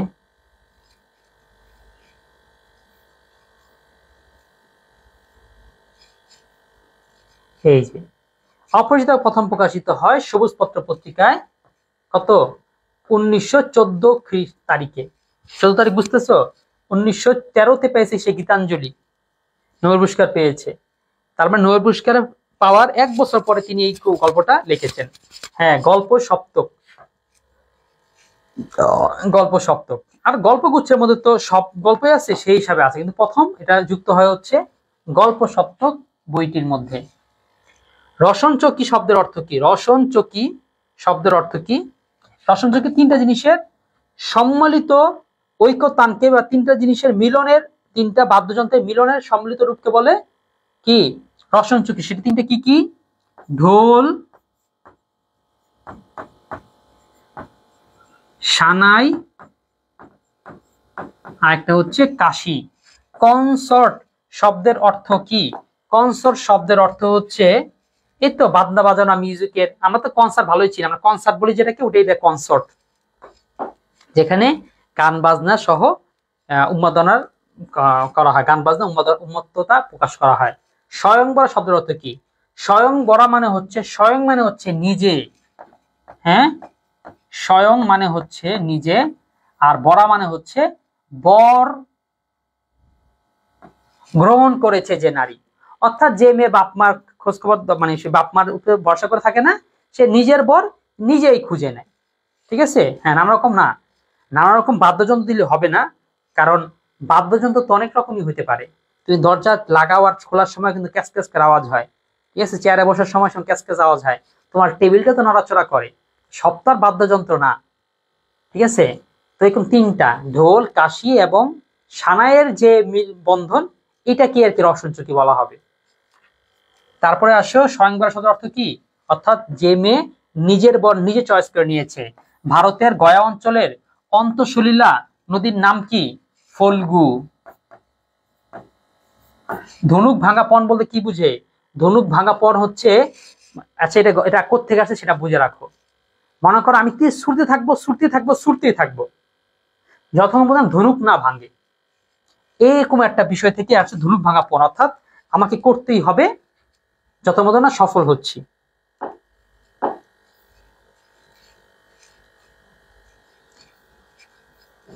না, ইনশাল্লাহ আমরা জ্ঞানমূলক শেষ করতে পারবো, প্রায় শেষ হয়ে গেছে।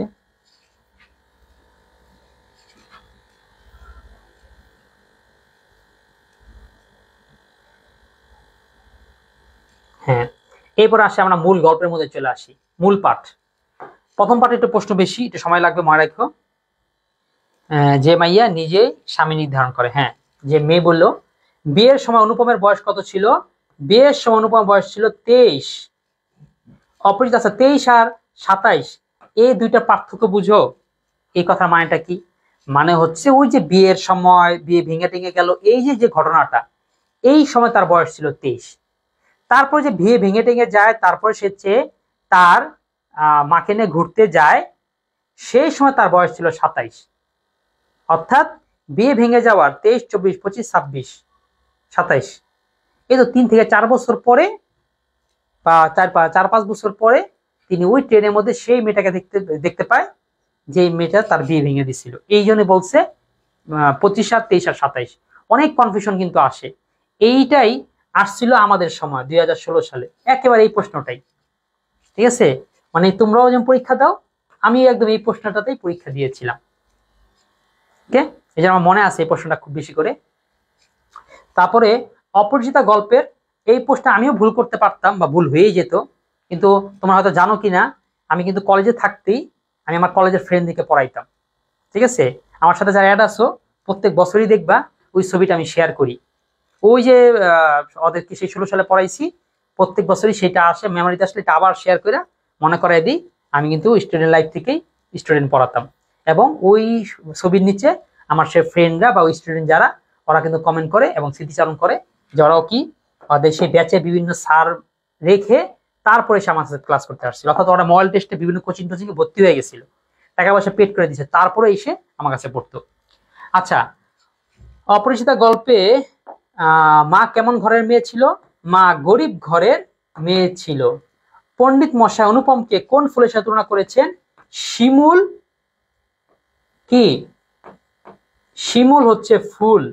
অনেকে বলে ফলে মাকাল ফুল, না, মাকাল হচ্ছে ফল, শিমুল হচ্ছে ফুল। কাকে মাকাল ফল বলে বিদ্রুপ করা হয়েছে? অনুপমকে। অনুপমকে মাকাল ফলের সাথে তুলনা করা বিদ্রুপ করেছিলেন কে? কে এটা? পণ্ডিত মশাই প্রতিশ্রুত দিছে। হ্যাঁ, অপরিচিত গল্পে কাকে গজাননের ছোট ভাই বলা হয়েছে? আচ্ছা, গজানন মানে বুঝো? গজ মানে হচ্ছে গজ মানে হাতি, আনন শব্দ অর্থ হচ্ছে মুখ, এই মুখটাকে আনন বলে। তাহলে গজানন মানে হইতেছে মুখ, হাতির মুখ। এটা কে? এটা হচ্ছে কার্তিক। তাহলে কাকে বলছে গজাননের ছোট ভাই? কারণ ওই যে হিন্দুদের যে দুইজন গণেশ, দুই ভাই, গণেশ আর ছোট ভাই হচ্ছে কার্তিক। এই কার্তিক ছোট হওয়ার কারণে আসলে দেখো না, ছোটগুলো বেশি আল্লাহ্দা হয়, আমরা যেটাকে আল্লাহ্দা বলি এরকম। তো এই কার্তিকটা বেশি আল্লাহ্দা ছিল, ছোট ছোট ছিল। তো অনুপম নিজেকে সেই কথাই বলছে যে আমি এত ছোট ছিলাম, তো মার একমাত্র সন্তান, এত পয়সা টাকা পয়সা কে খাবে, এই জন্য খুব আলাদা টাইপের ছিলাম, যে মনে হয় অন্নপূর্ণার কোলে গজাননের ছোট ভাইটি। অপরিচিতা গল্পে কন্যাকে কি দিয়ে আশীর্বাদ করা হয়েছিল? এয়ার রিং, কানের দুল দিয়ে। কন্যাকে আশীর্বাদ করার জন্য কাকে পাঠানো হলো? বিনু দাদাকে। আরো বড় করে লিখতে পারো, অনুপমের পিস্তুত ভাই বিনু দাদাকে, তাই আরো ভালো হয়। ঠিক আছে, তাহলে তুমি আরো যে জানো বিনু দাদা সম্পর্কে, সেটা কি করলো? ক্লিয়ার হইলো। অনুপমের বন্ধু হরিশ কোথায় কাজ করে? কানপুরে কাজ করে। আচ্ছা, এবার তুমি একটা জিনিস মিলাও, কল্যাণীদের বাড়ি কই?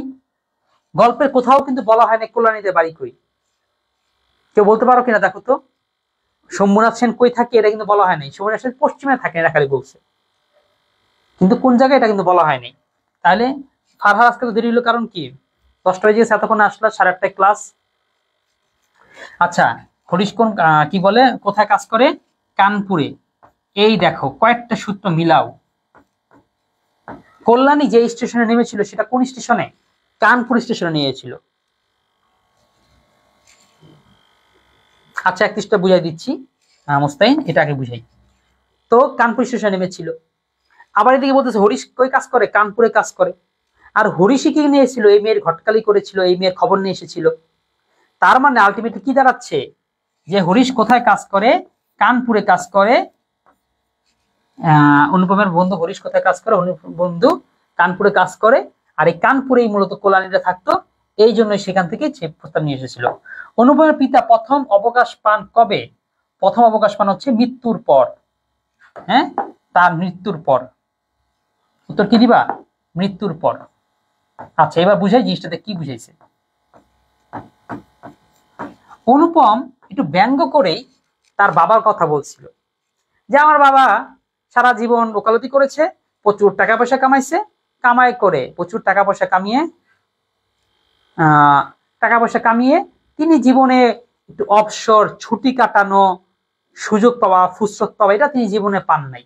তিনি পাইছেন মরার পরে, অর্থাৎ মরার পরে মানুষ এমনিই পায়, ওটা আর কি মজা করে বলছে। অবকাশ শব্দের অর্থ হচ্ছে ছুটি। অবকাশ মানে কি? ছুটি বা ভ্যাকেশন, হ্যাঁ, বা অবসর, একটা কি অবসর, ঠিক আছে। তারপরে অনলাইনে ছিল না, আচ্ছা ঠিক আছে। অনুপমের বাড়ি কোথায়? অনুপমের বাড়ি হচ্ছে কোথায়? অনুপমের বাড়ি কেউ পারবা? অনুপমের বাড়ি কিন্তু কলকাতায়, আর কল্যাণীদের বাড়ি হচ্ছে কানপুরে। তাহলে অনুপমের বাড়ি কলকাতায়।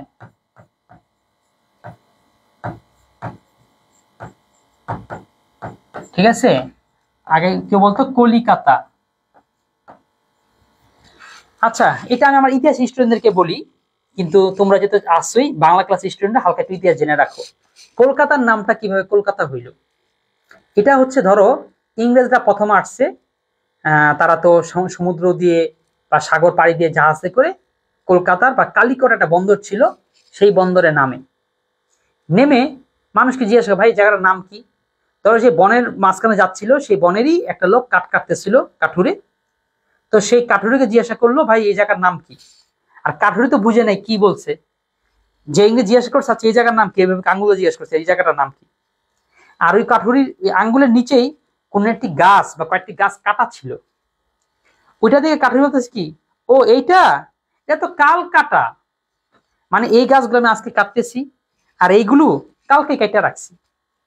আর যেই ইংরেজ, সে তো আর কালকাটা বলে কিছু বুঝে নেই, সে বলছে oh this place is Calcutta, oh I know, বুঝতে পেরেছি। তার মানে এবার বুঝতে পারছো, অর্থাৎ সে বলছে গাছটা কালকে কাটা, আর ইংরেজ বুঝছো কি, এটা হচ্ছে কালকাটা। এই কালকাট্টা থেকেই এখন সেই জায়গাটা, জানো তো আজকে যে এই কলকাতা এত সমৃদ্ধ, ইংরেজটা করে দিয়ে গিয়েছে। আচ্ছা বললেও সমস্যা নেই। বিনোদা অনুপমের কেমন ভাই? এই যে ভালো, একদম সত্য উত্তর করেছো, 35 উত্তর করেছো, এই আখি। কারণ অনেকে এটা উত্তর লেখে হচ্ছে বিনু দাদা, আরে ওর নাম তো দাদা না, হ্যাঁ, তার দাম তো হচ্ছে কি বিনু, দাদা সেনা ওর পরিচয়। তাহলে এই জিনিসটাই মূলত বিনু। অনুপম ভাই কেমন ছিল? কেমন ভাই? পিস্তুত ভাই, পিস্তুত। অনুপমের পিস্তুত ভাইয়ের নাম কি? পিস্তুত ভাইয়ের নাম হচ্ছে বিনু। অপরিচিতা গল্পের মামা অনুপমের কত বছরের বড়? এটা পারবা? 36-এর উত্তর।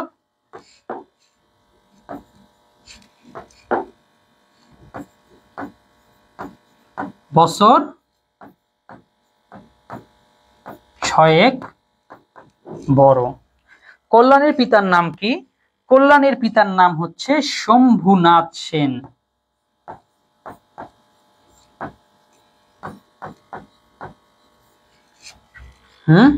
হ্যাঁ, 6 বছরে বড় না, 6 বছরে বলা যাবে না, ঠিক আছে, বছর 6, অর্থাৎ একজ্যাক্ট 6 বছর এমন না, এইরকমই 6 বছর, বছর 6-এর কাছাকাছি, এই জন্য বছর 6 কি বলতে হবে, কারণ বইয়ের মধ্যে এভাবে করে দেওয়া আছে। আচ্ছা, অনুপমকে কে আশীর্বাদ করে? আচ্ছা, অপরিচিতা গল্পে শম্ভুনাথ সেনের পেশা কি ছিলেন? শম্ভুনাথ ছিলেন হচ্ছে ডাক্তার, আর কল্যাণী বাপ ছিলেন কি উকিল, সরি অনুপমের বাপ ডাক্তার, আর শম্ভুনাথ সেন বা কল্যাণীর বাপ হইতেছে ডাক্তার। আর কি প্যাচ লাগিয়ে ফেলেছি, মানে কল্যাণীর বাপ হচ্ছে ডাক্তার, ঠিক আছে, শম্ভুনাথ সেন, আর অনুপমের বাপ হইতেছে উকিল। অনুপমকে কে আশীর্বাদ করেন? অনুপমকে আশীর্বাদ করা হচ্ছে শম্ভুনাথ সেন। কবে? বিয়ের 3 দিন আগে এসে।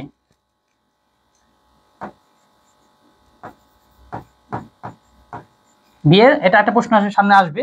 বিয়ের কয়দিন আগে? 3 দিন আগে। মন্দ নয় খাঁটি সোনা বটে, কার উক্তি? বিনু দাদার উক্তি। কল্পকথকের মতে হরিশ মানুষ হিসেবে কেমন? হরিশ মানুষ হিসেবে কেমন? হরিশ মানুষ হিসাবে রসিক। কেমন?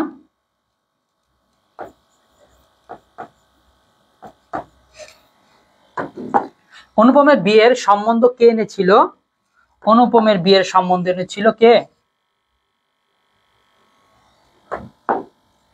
অনুপমের বিয়ের সম্বন্ধ কে এনেছিল? 40।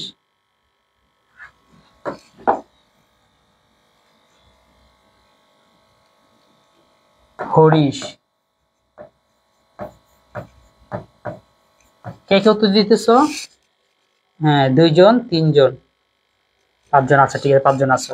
অপরিচিত গল্পে কে চুপচাপ স্বভাবে? এই একটা ভালো প্রশ্ন, 43। দেখি উত্তরটা কে করতে পারো। চুপচাপ স্বভাবে, কারণ গল্পের মধ্যে চুপচাপ স্বভাব বলতে 2 জনের কথা তোমাদের মনে হইতে পারে।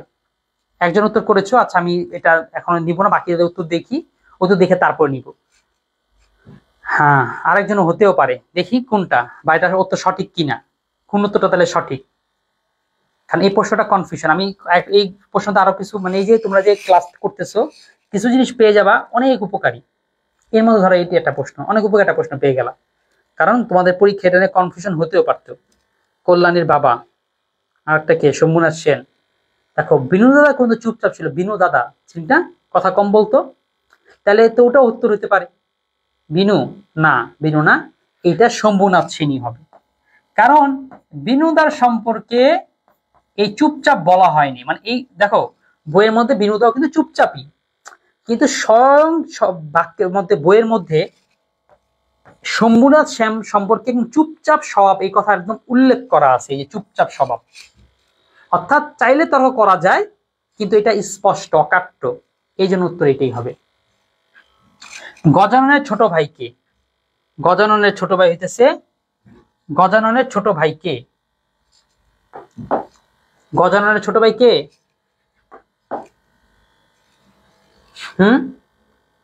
গজাননের ছোট ভাই কার্তিক না?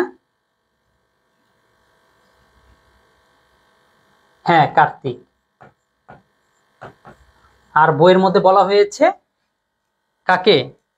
অনুপমকে। অপরিচিতা গল্পে বর্ণিত কার চেহারা দেখে পড়ার মতন? কার চেহারা? দেখি 45 উত্তর কেউ কেউ পড়েছো কিনা। 45 উত্তর, 45 নাম্বার দিয়ে করতে ভালো হইতো। 45 হচ্ছে শম্ভুনাথ সেনের। অর্থাৎ বলতে চাই শম্ভুনাথ সেনের চেহারাটা এতটা স্পেসিফিক, এতটা আলাদা, চাইলেই সেটাকে আঁকা যাবে, চাইলেই সেটাকে বর্ণনা করা যাবে। এরকম যে অনেকের মাঝখানে হইলে তুমি দেখে চিনতে পারবা, অর্থাৎ তার চেহারাটা এতই আলাদা, এত ইউনিক, কারোর সাথে এতটা মিলে না, এটা বুঝাইছে। কল্যাণীর পিতা বর্তমানে কোথায় বাস করেন? তোমার আমাদের আগে উত্তর তোমরা করো, আমি তোমাদের উত্তরগুলো দেখে শোনা তারপরে কাজগুলো করবো, আমার আগে উত্তর করো। এটা হচ্ছে পশ্চিমে, মানে ধরো 1.5 ঘন্টা ক্লাস করতেছো, ক্লাস যাতে নষ্ট না হয়, প্রতিটা সেকেন্ড মিনিট কাজে লাগাতে চাইবে, দুমায় দুমায় কাজ করে এত দূর করবা যে আমিও যাতে তাড়াহুড়ায় আরো সামনের দিকে আগে থাকি। এরপরে কল্যাণীকে কার ফটোগ্রাফ দেখানো হয়েছিল? কার? অনুপমের। কল্যাণীকে আর কার ফটোগ্রাফ দেখাবে? অনুপমেরই ফটোগ্রাফ দেখানো হয়েছিল। পৃথিবীতে অনুপমের ভাগ্য দেবতার প্রধান এজেন্ট কে? পৃথিবীতে অনুপমের ভাগ্য দেবতার প্রধান এজেন্ট হচ্ছে, পৃথিবীতে অনুপমের ভাগ্য দেবতার প্রধান এজেন্ট কে? অনুপমের ভাগ্য দেবতার প্রধান এজেন্ট হচ্ছে তার মামা। অর্থাৎ ওর মামাই ওর সমস্ত ভাগ্য নির্ধারণ করে, ওই কই বিয়ে করবো কে কইব না, মেয়ে দেখতে কি যাবে নাকি যাবে না। অপরিচিতা গল্পে টাকার প্রতি আসক্তি কার অস্থিমজ্জায় জড়িত?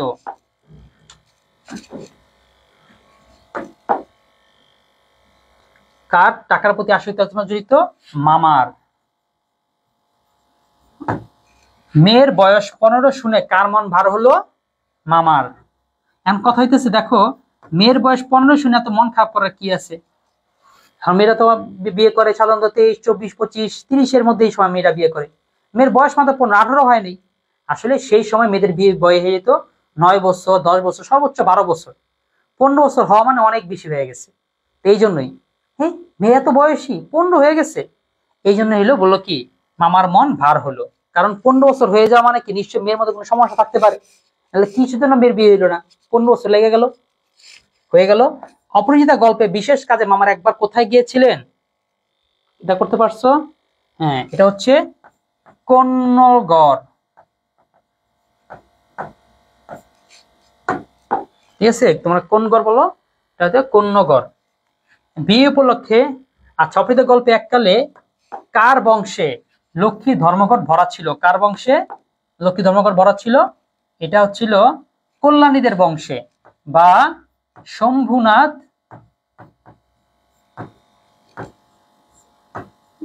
বাবুদের বংশে। মানে বলতে চাচ্ছে শম্ভুনাথরা বা কল্যাণী বাবার এখন আর ধনী নাই, কিন্তু এক কালে তার অনেক ধনী ছিল। 15 বছর মানে বুড়ি, হ্যাঁ সেই সময় অনুযায়ী 15 বছর মানে বুড়ি, হ্যাঁ তখন 15 বছর মানে আসলে অনেক। বিয়ে উপলক্ষে কনে পক্ষকে কোথায় আসতে হলো, আচ্ছা তার মানে এখন যে মেয়েরা আসছো তোমরা এখন কি সে আগের কালের অনুযায়ী তোমাদের বয়স হয়ে গেছে, তোমরা বয়স্ক। বিয়ে উপলক্ষে কনে পক্ষকে কোথায় আসতে হলো, কোথায়, কলকাতায়। কনে পক্ষ অর্থাৎ শম্ভুনাথ বাবুকে কলকাতায় আসতে হয়েছে, কারণ যেহেতু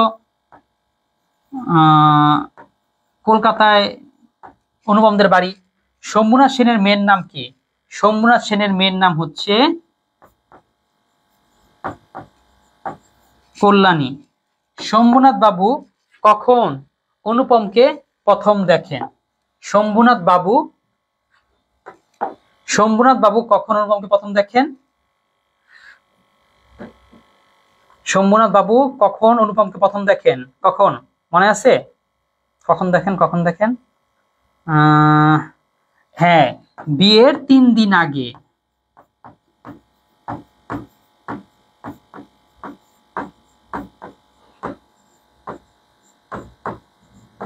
ঠিক আছে, বিয়ের কদিন আগে, বিয়ের 3 দিন আগে আশীর্বাদ করতে এসে, বিয়ের 3 দিন আগে, হ্যাঁ সঠিক হয়েছে। তাহলে মাশাআল্লাহ তোমরা তো ভালোই পড়াশোনা করো, ভালোই জানো। তারপরে তো অপরিচিতা, তো এটা অনেকেই জানে, বাকিগুলো হইলো কথা, বাকিগুলো কেমন কি জানো। যাক আলহামদুলিল্লাহ, আমরা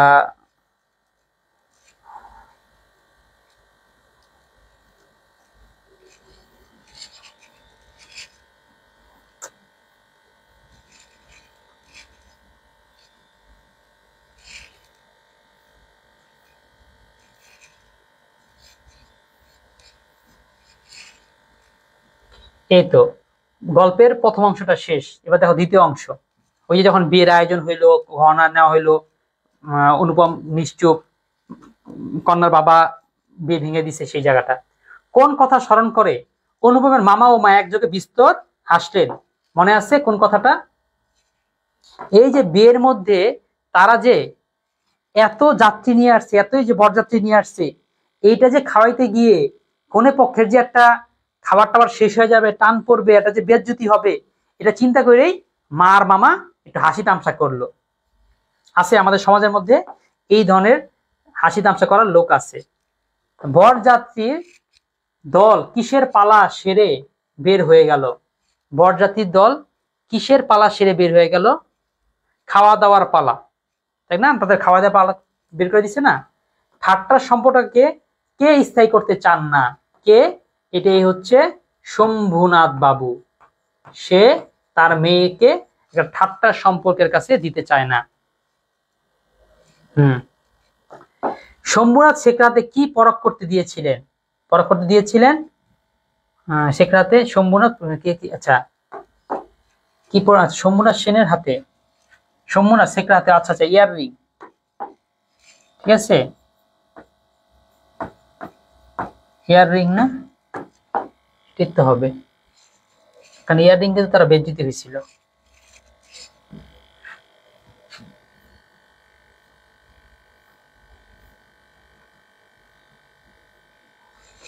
ও আচ্ছা, একটা জিনিস দেখো, আমাদের যে মূল বইটা আছে সেটার মধ্যে পুরো জ্ঞানমূলক তো দেওয়াই আছে, কিন্তু পরীক্ষার একজন রিভিশন দেওয়ার জন্য আমাদের শুধুমাত্র উত্তরটা পড়লে কিন্তু হয়, এই জন্য শুধু উত্তরগুলোর নিচে এরকম করে আমাদের মার্ক করে দেওয়া আছে। অর্থাৎ যখন পারো পুরো বিস্তৃতি পড়ো, কিন্তু রিভিশন দেওয়ার জন্য শুধুমাত্র উত্তরটা পড়লে কিন্তু হয়ে যায়। কি ফুল, শিমুল ফুল, কোথায়, কে, বিনু দাদা, কে, শম্ভুনাথ, এরকম করে পড়া কিন্তু আরাম, এই আরাম করার জন্য আমরা এরকম আন্ডারলাইন করেও দিছি। অর্থাৎ পড়া বা পারার জন্য যা আয়োজন সব রাখছি। যাই হোক, তোমাদের সবার টেবিলে টেবিলে বইটা পৌঁছায় যাক সে আশা করি। মামার একমাত্র লক্ষ্য কি ছিল? জীবনে কি করিবেন না, তিনি কখনো ঠকবেন না। অপরাজিতা গল্পের খাদযুক্ত গহনাটির নাম কি?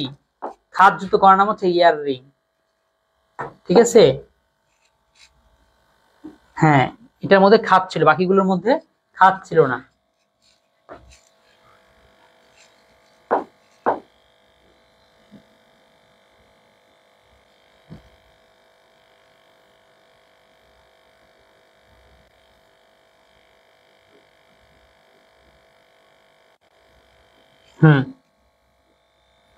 শম্ভুনাথ বাবু ইয়াররিং পরা করতে দিয়েছিলেন এবং একমাত্র একজোড়া ইয়াররিং ছিল খাদযুক্ত, অর্থাৎ ইয়ারাই অনুপম যেগুলো দিয়েছিল অনুপমরা সেটা আমাদের খাদ ছিল। কিভাবে বইটি নিব? আচ্ছা, বইটা নিবা কিভাবে? বইটা আসুক, আসলে পরে এমনি অর্ডার করবা, অর্ডার করে নিয়ে নিবা। এটা রকমাই তো থাকবে, এটা সব জায়গায় দিয়ে দিয়ে দিব।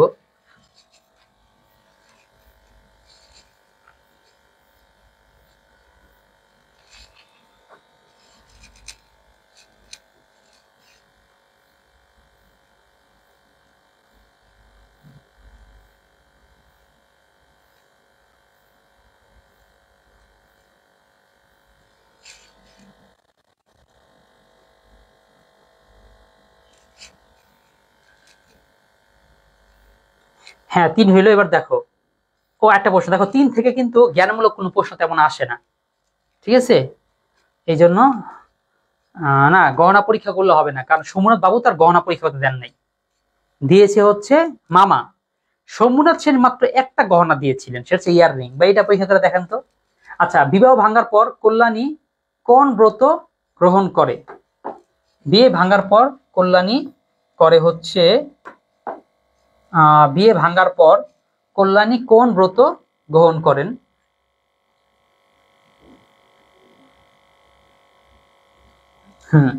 বিয়ে ভাঙার পর কল্যাণী দেশ মাতৃকা বা দেশ সেবা ব্রত, আর লিখতে পারো দেশ সেবা ব্রত। তোমরা কি ব্রত মানে বুঝো? ব্রত মানে হচ্ছে পণ, দৃঢ়পণ, আমি করেই ছাড়বো, আমার সংকল্প। যেমন হচ্ছে নারী শিক্ষা ব্রত, ওইটা হয়, নারী শিক্ষার ব্রত ওইটাও হবে। কল্যাণী কোন স্টেশনে নেমেছিল? কানপুর স্টেশনে। কারণ কি? কানপুর তো ওদের বাড়ি, তাই না? আর বাবা কানপুরের ডাক্তার, হরিষে কানপুরে কাজ করে। কে বিয়ে করবে না বলে পণ করেছে? কল্যাণী। হ্যাঁ,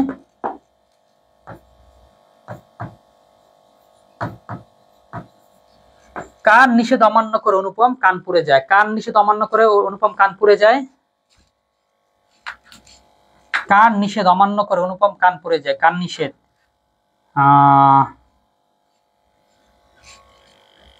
কার নিষেধ অমান্য করে অনুপম কানপুরে যায়? মামা নিষেধ, অর্থাৎ শেষ পর্যন্ত ও আর মামাটা মানি না। ঠিক আছে, আমি সেই আমার পছন্দের নারী কাছে চলে যাই। অনুপমের অন্তরে কোন কথাটি চিরজীবনের গানের দোয়া হয়ে রইল? তো বলতে পারো? দেখো 68, দেখি 68 কেউ পারো কিনা। দেখে একটা করার মাধ্যমে আমাদের ক্লাস শেষ হয়ে যাবে আলহামদুলিল্লাহ। আমরা টানা 2 ঘন্টা ক্লাস করলাম। মামা কমান্য করে, হ্যাঁ গাড়িতে জায়গা, এই তো গাড়িতে না, গাড়িতে না, জায়গা আছে, জায়গা আছে।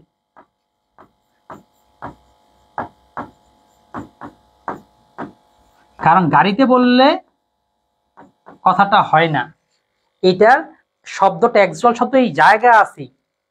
আমাদের মধ্যে যেরকম দেখবা কি হয়েছে, এই কোনো মেয়ে, মানে একটা ছেলে হয়তো কোনো একটা মেয়েকে খুব ডিস্টার্ব করছে বা বারবার করে ইঙ্গিত দিতেছে, কিন্তু মেয়েটা বলে গেছে জানতো, এখান থেকে জানতো, জান, বিরক্ত এসে জান বললো, আর ছেলে কি তুমি আমাকে জান বললা? এখন দেখো, সে তো তারে ভৎসনা করে বা প্রত্যাখ্যান করে জান বলছে, আর সে শুনছে কি উল্টা আমারে জান বলছে। তো বাস্তবতা না এরকমই, যে কল্যাণী সে মানুষকে বা অন্যদেরকে বলতেছে ট্রেনে জায়গা আছে, আর অনুপম চিন্তা করছে এই তো তার মনের মধ্যে আমার জন্য এখনো মনে হয় জায়গা আছে। এটা মেটাফরিক উদাহরণ, একটা সাথে মিলিয়ে ফেলছে। কোন বাতাস অনুপমের শরীর মন কাঁপতে লাগলো বসন্তের বাতাসে? বসন্তের বাতাসে। তাহলে আমরা এই পর্যন্তই রাখি। কি আলোচনা করলাম? এরপর হচ্ছে বেসিক ক্লাসের মধ্যে পুরো গল্পটা লাইন বাই আলোচনা হবে, অনুধাবন সৃজনশীল সেখানে আলোচনা হয়েছে। আর এখানে আমরা পেয়ে যাচ্ছি শুধুমাত্র এমসিকিউ সিকিউ সমাধান। আর একটা ভিডিও থাকবে, সেটা হচ্ছে শর্টকাট, যেটার মধ্যে সবটাই আলোচনা করা থাকবে। এটা শুধুমাত্র পরীক্ষার আগে দেখে নেওয়ার জন্য। ঠিক আছে, তাহলে আজকে ক্লাসকে এখানে রাখবো। আগামীকালকে দেখা হচ্ছে নতুন টপিক, সেটা হচ্ছে বিভীষণের প্রতি মেঘনাদ। মনে থাকবে আগামীকাল কি টপিক ক্লাস হবে? বিভীষণের প্রতি Meghnad.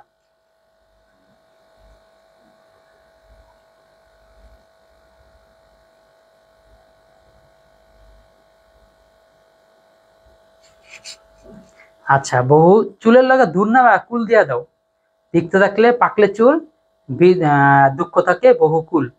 Sir basic record class add করা হবে? হ্যাঁ হ্যাঁ, অবশ্যই, তা তো অ্যাড করা হবেই। এই তো একটু এই যে তোমাদেরকে নিয়ে এঙ্গেজ করার জন্য, একটু গুছাই নেওয়ার জন্য একটু কাজগুলো করতেছিলাম। অ্যাড করা হবে, এই সপ্তাহ থেকে অ্যাড হওয়া শুরু হয়ে গেছে। ঠিক আছে, অর্থনীতিটা তো তুমি নাই, এই জন্য দেখো নাই। অর্থনীতি অ্যাড হওয়া শুরু হয়েছে, বাকিগুলো এগুলো রেকর্ডই করা হয়নি, তো এইগুলো রেকর্ডও এরকম করে ফেলবো। এই সপ্তাহ জমা ফেলবো না, কারণ সামনের সপ্তাহে অনেক বেশি জমা যাবে, তখন পারবো না। আর যে এডিটর সবকিছুকে যে এঙ্গেজ করা, এটাই সময় লাগছিল। আর বিশেষ করে যেই সপ্তাহে আমার যে স্টাফ যে ও ছিল না, এই জন্য আরো করতে পারি নাই। এই জন্য আর কি নোটের কাজটা আগায় রাখছি। এই সপ্তাহে রেকর্ড তোমরা অনেকগুলোই পাবা। অনেকগুলো বলতে কি, মানে যা পূর্বের আর এবং এই সপ্তাহগুলো সব কমপ্লিট হয়ে যাবে।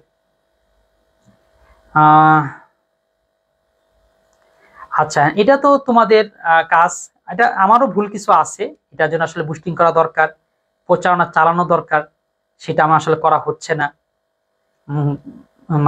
মনে হয় মানে কন্টিনিউ করবো কি করবো না এরকম মনে হয়। জিওগ্রাফির নোট টোট করে ফেলছি, কিন্তু একা আমি মানুষ তো, একা আমি কতগুলো ক্লাস দিব এটা আসলে হয় না।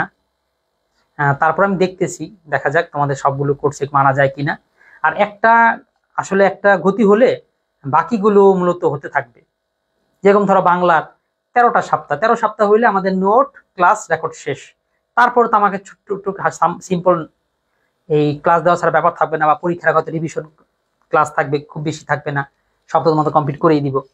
তখন আর একটা কোর্স ধরতে পারবো। এরকম করে আসলে একটা পার্টটা ধরা সম্ভব হয়, বা একটাকে যদি একটু কুল করা যায় তাহলে আরেকটাকে ধরা বা নেওয়া সম্ভব হয়। জিওগ্রাফিটা খুব দরকার, জিওগ্রাফিটাও দরকার, আবার অনেকে যুক্তিবিদ্যা চাচ্ছে, ওইটাও দরকার। দেখা যাক দুইটার মধ্যে যে কোনো একটা আগে আনবো। আবার ইসলাম ইতিহাসটাও অনেকের দরকার। ইসলাম ইতিহাসটার আবার নোটেরও কাজ মোটামুটি 60-70% আগে রয়েছে। আর ক্লাস টাইমটাও কখন দিব? আচ্ছা, এটা টাইম বলো তো। রাতের টাইম শেষ, রাতের টাইম পুরো ফিল আপ। 8:30টার পর থেকে এই যে 10টা এগুলা যা বলে, এই টাইমটা ফিল আপ হয়ে গেছে। তো দিনের বেলা বা অন্য কোন টাইমে আরেকটা সময় হতে পারে যে সময় তোমরা ক্লাস করতে পারবা? একটু জানাও তো। আমি আসলে আর যে কোন টাইমে ফিক্সড করব সেটা বুঝতে পারতেছি না। আর কার সামনেই কোনো কোর্স আনলে সেটা আমি আগে গ্যারান্টি নিয়ে নিব। ওটা ওরকম ফ্রি করাবো, কিন্তু গ্যারান্টি নিয়ে নিব যে ঠিক ফ্রি ক্লাসটা ঠিক কতজন করবে কন্টিনিউ হতে থাকবে। ফ্রি করাবো আগে না নিয়েই, কিন্তু স্টুডেন্ট কম হবে, আবার বন্ধ করে দিব, এভাবে করে চালাবো। সকাল 7টায়, আচ্ছা 7টা করার একটা সময় দেওয়া যেতে পারে, তাই না? ওই টাইমে অনেকে কলেজে যাওয়ার আগে হয়তো করলে ক্লাসটা করে নিতে পারো বা দেখতে পারো। হ্যাঁ, ঠিক আছে, দেখি এই সামনের সপ্তাহ, এর সপ্তাহের মধ্যেই আমরা কি বলা যায় পুরো প্ল্যানটাকে গুছাই নিব। এক সপ্তাহ তো করলাম, অনেকগুলো জিনিস গুছাই নিতে হয়েছে, এই সপ্তাহে একটু গুছানো যাবে। সামনের সপ্তাহের মধ্যে আমরা সব গুছাই ফেলবো। আর তোমরাও তোমাদের এই একেবারে যত গ্রুপ আছে সব গ্রুপে জানায় দাও, কাছ থেকে কোনো বন্ধু পেলে ওর সাথে আলোচনা করে ওকে বুঝায় দাও। ঠিক আছে, একদম তোমার মানে সতীন না, এমনি খুব বেস্টি যারা আর কি, খুব কাছের বন্ধু যারা আছে, ওদেরকে একেবারে দরকার হলে ফোন দিয়ে ধরে বলো, জানাও। ঠিক আছে, ওকে। তাহলে আজকে ক্লাসটা এখানে রাখতেছি। কোনো কোশ্চেন কি আছে? নাহলে বিদায় নাও। বিদায় নিলেও বুঝবো যে তোমাদের আসলে কোশ্চেন নেই। সেটা জানাতে পারো।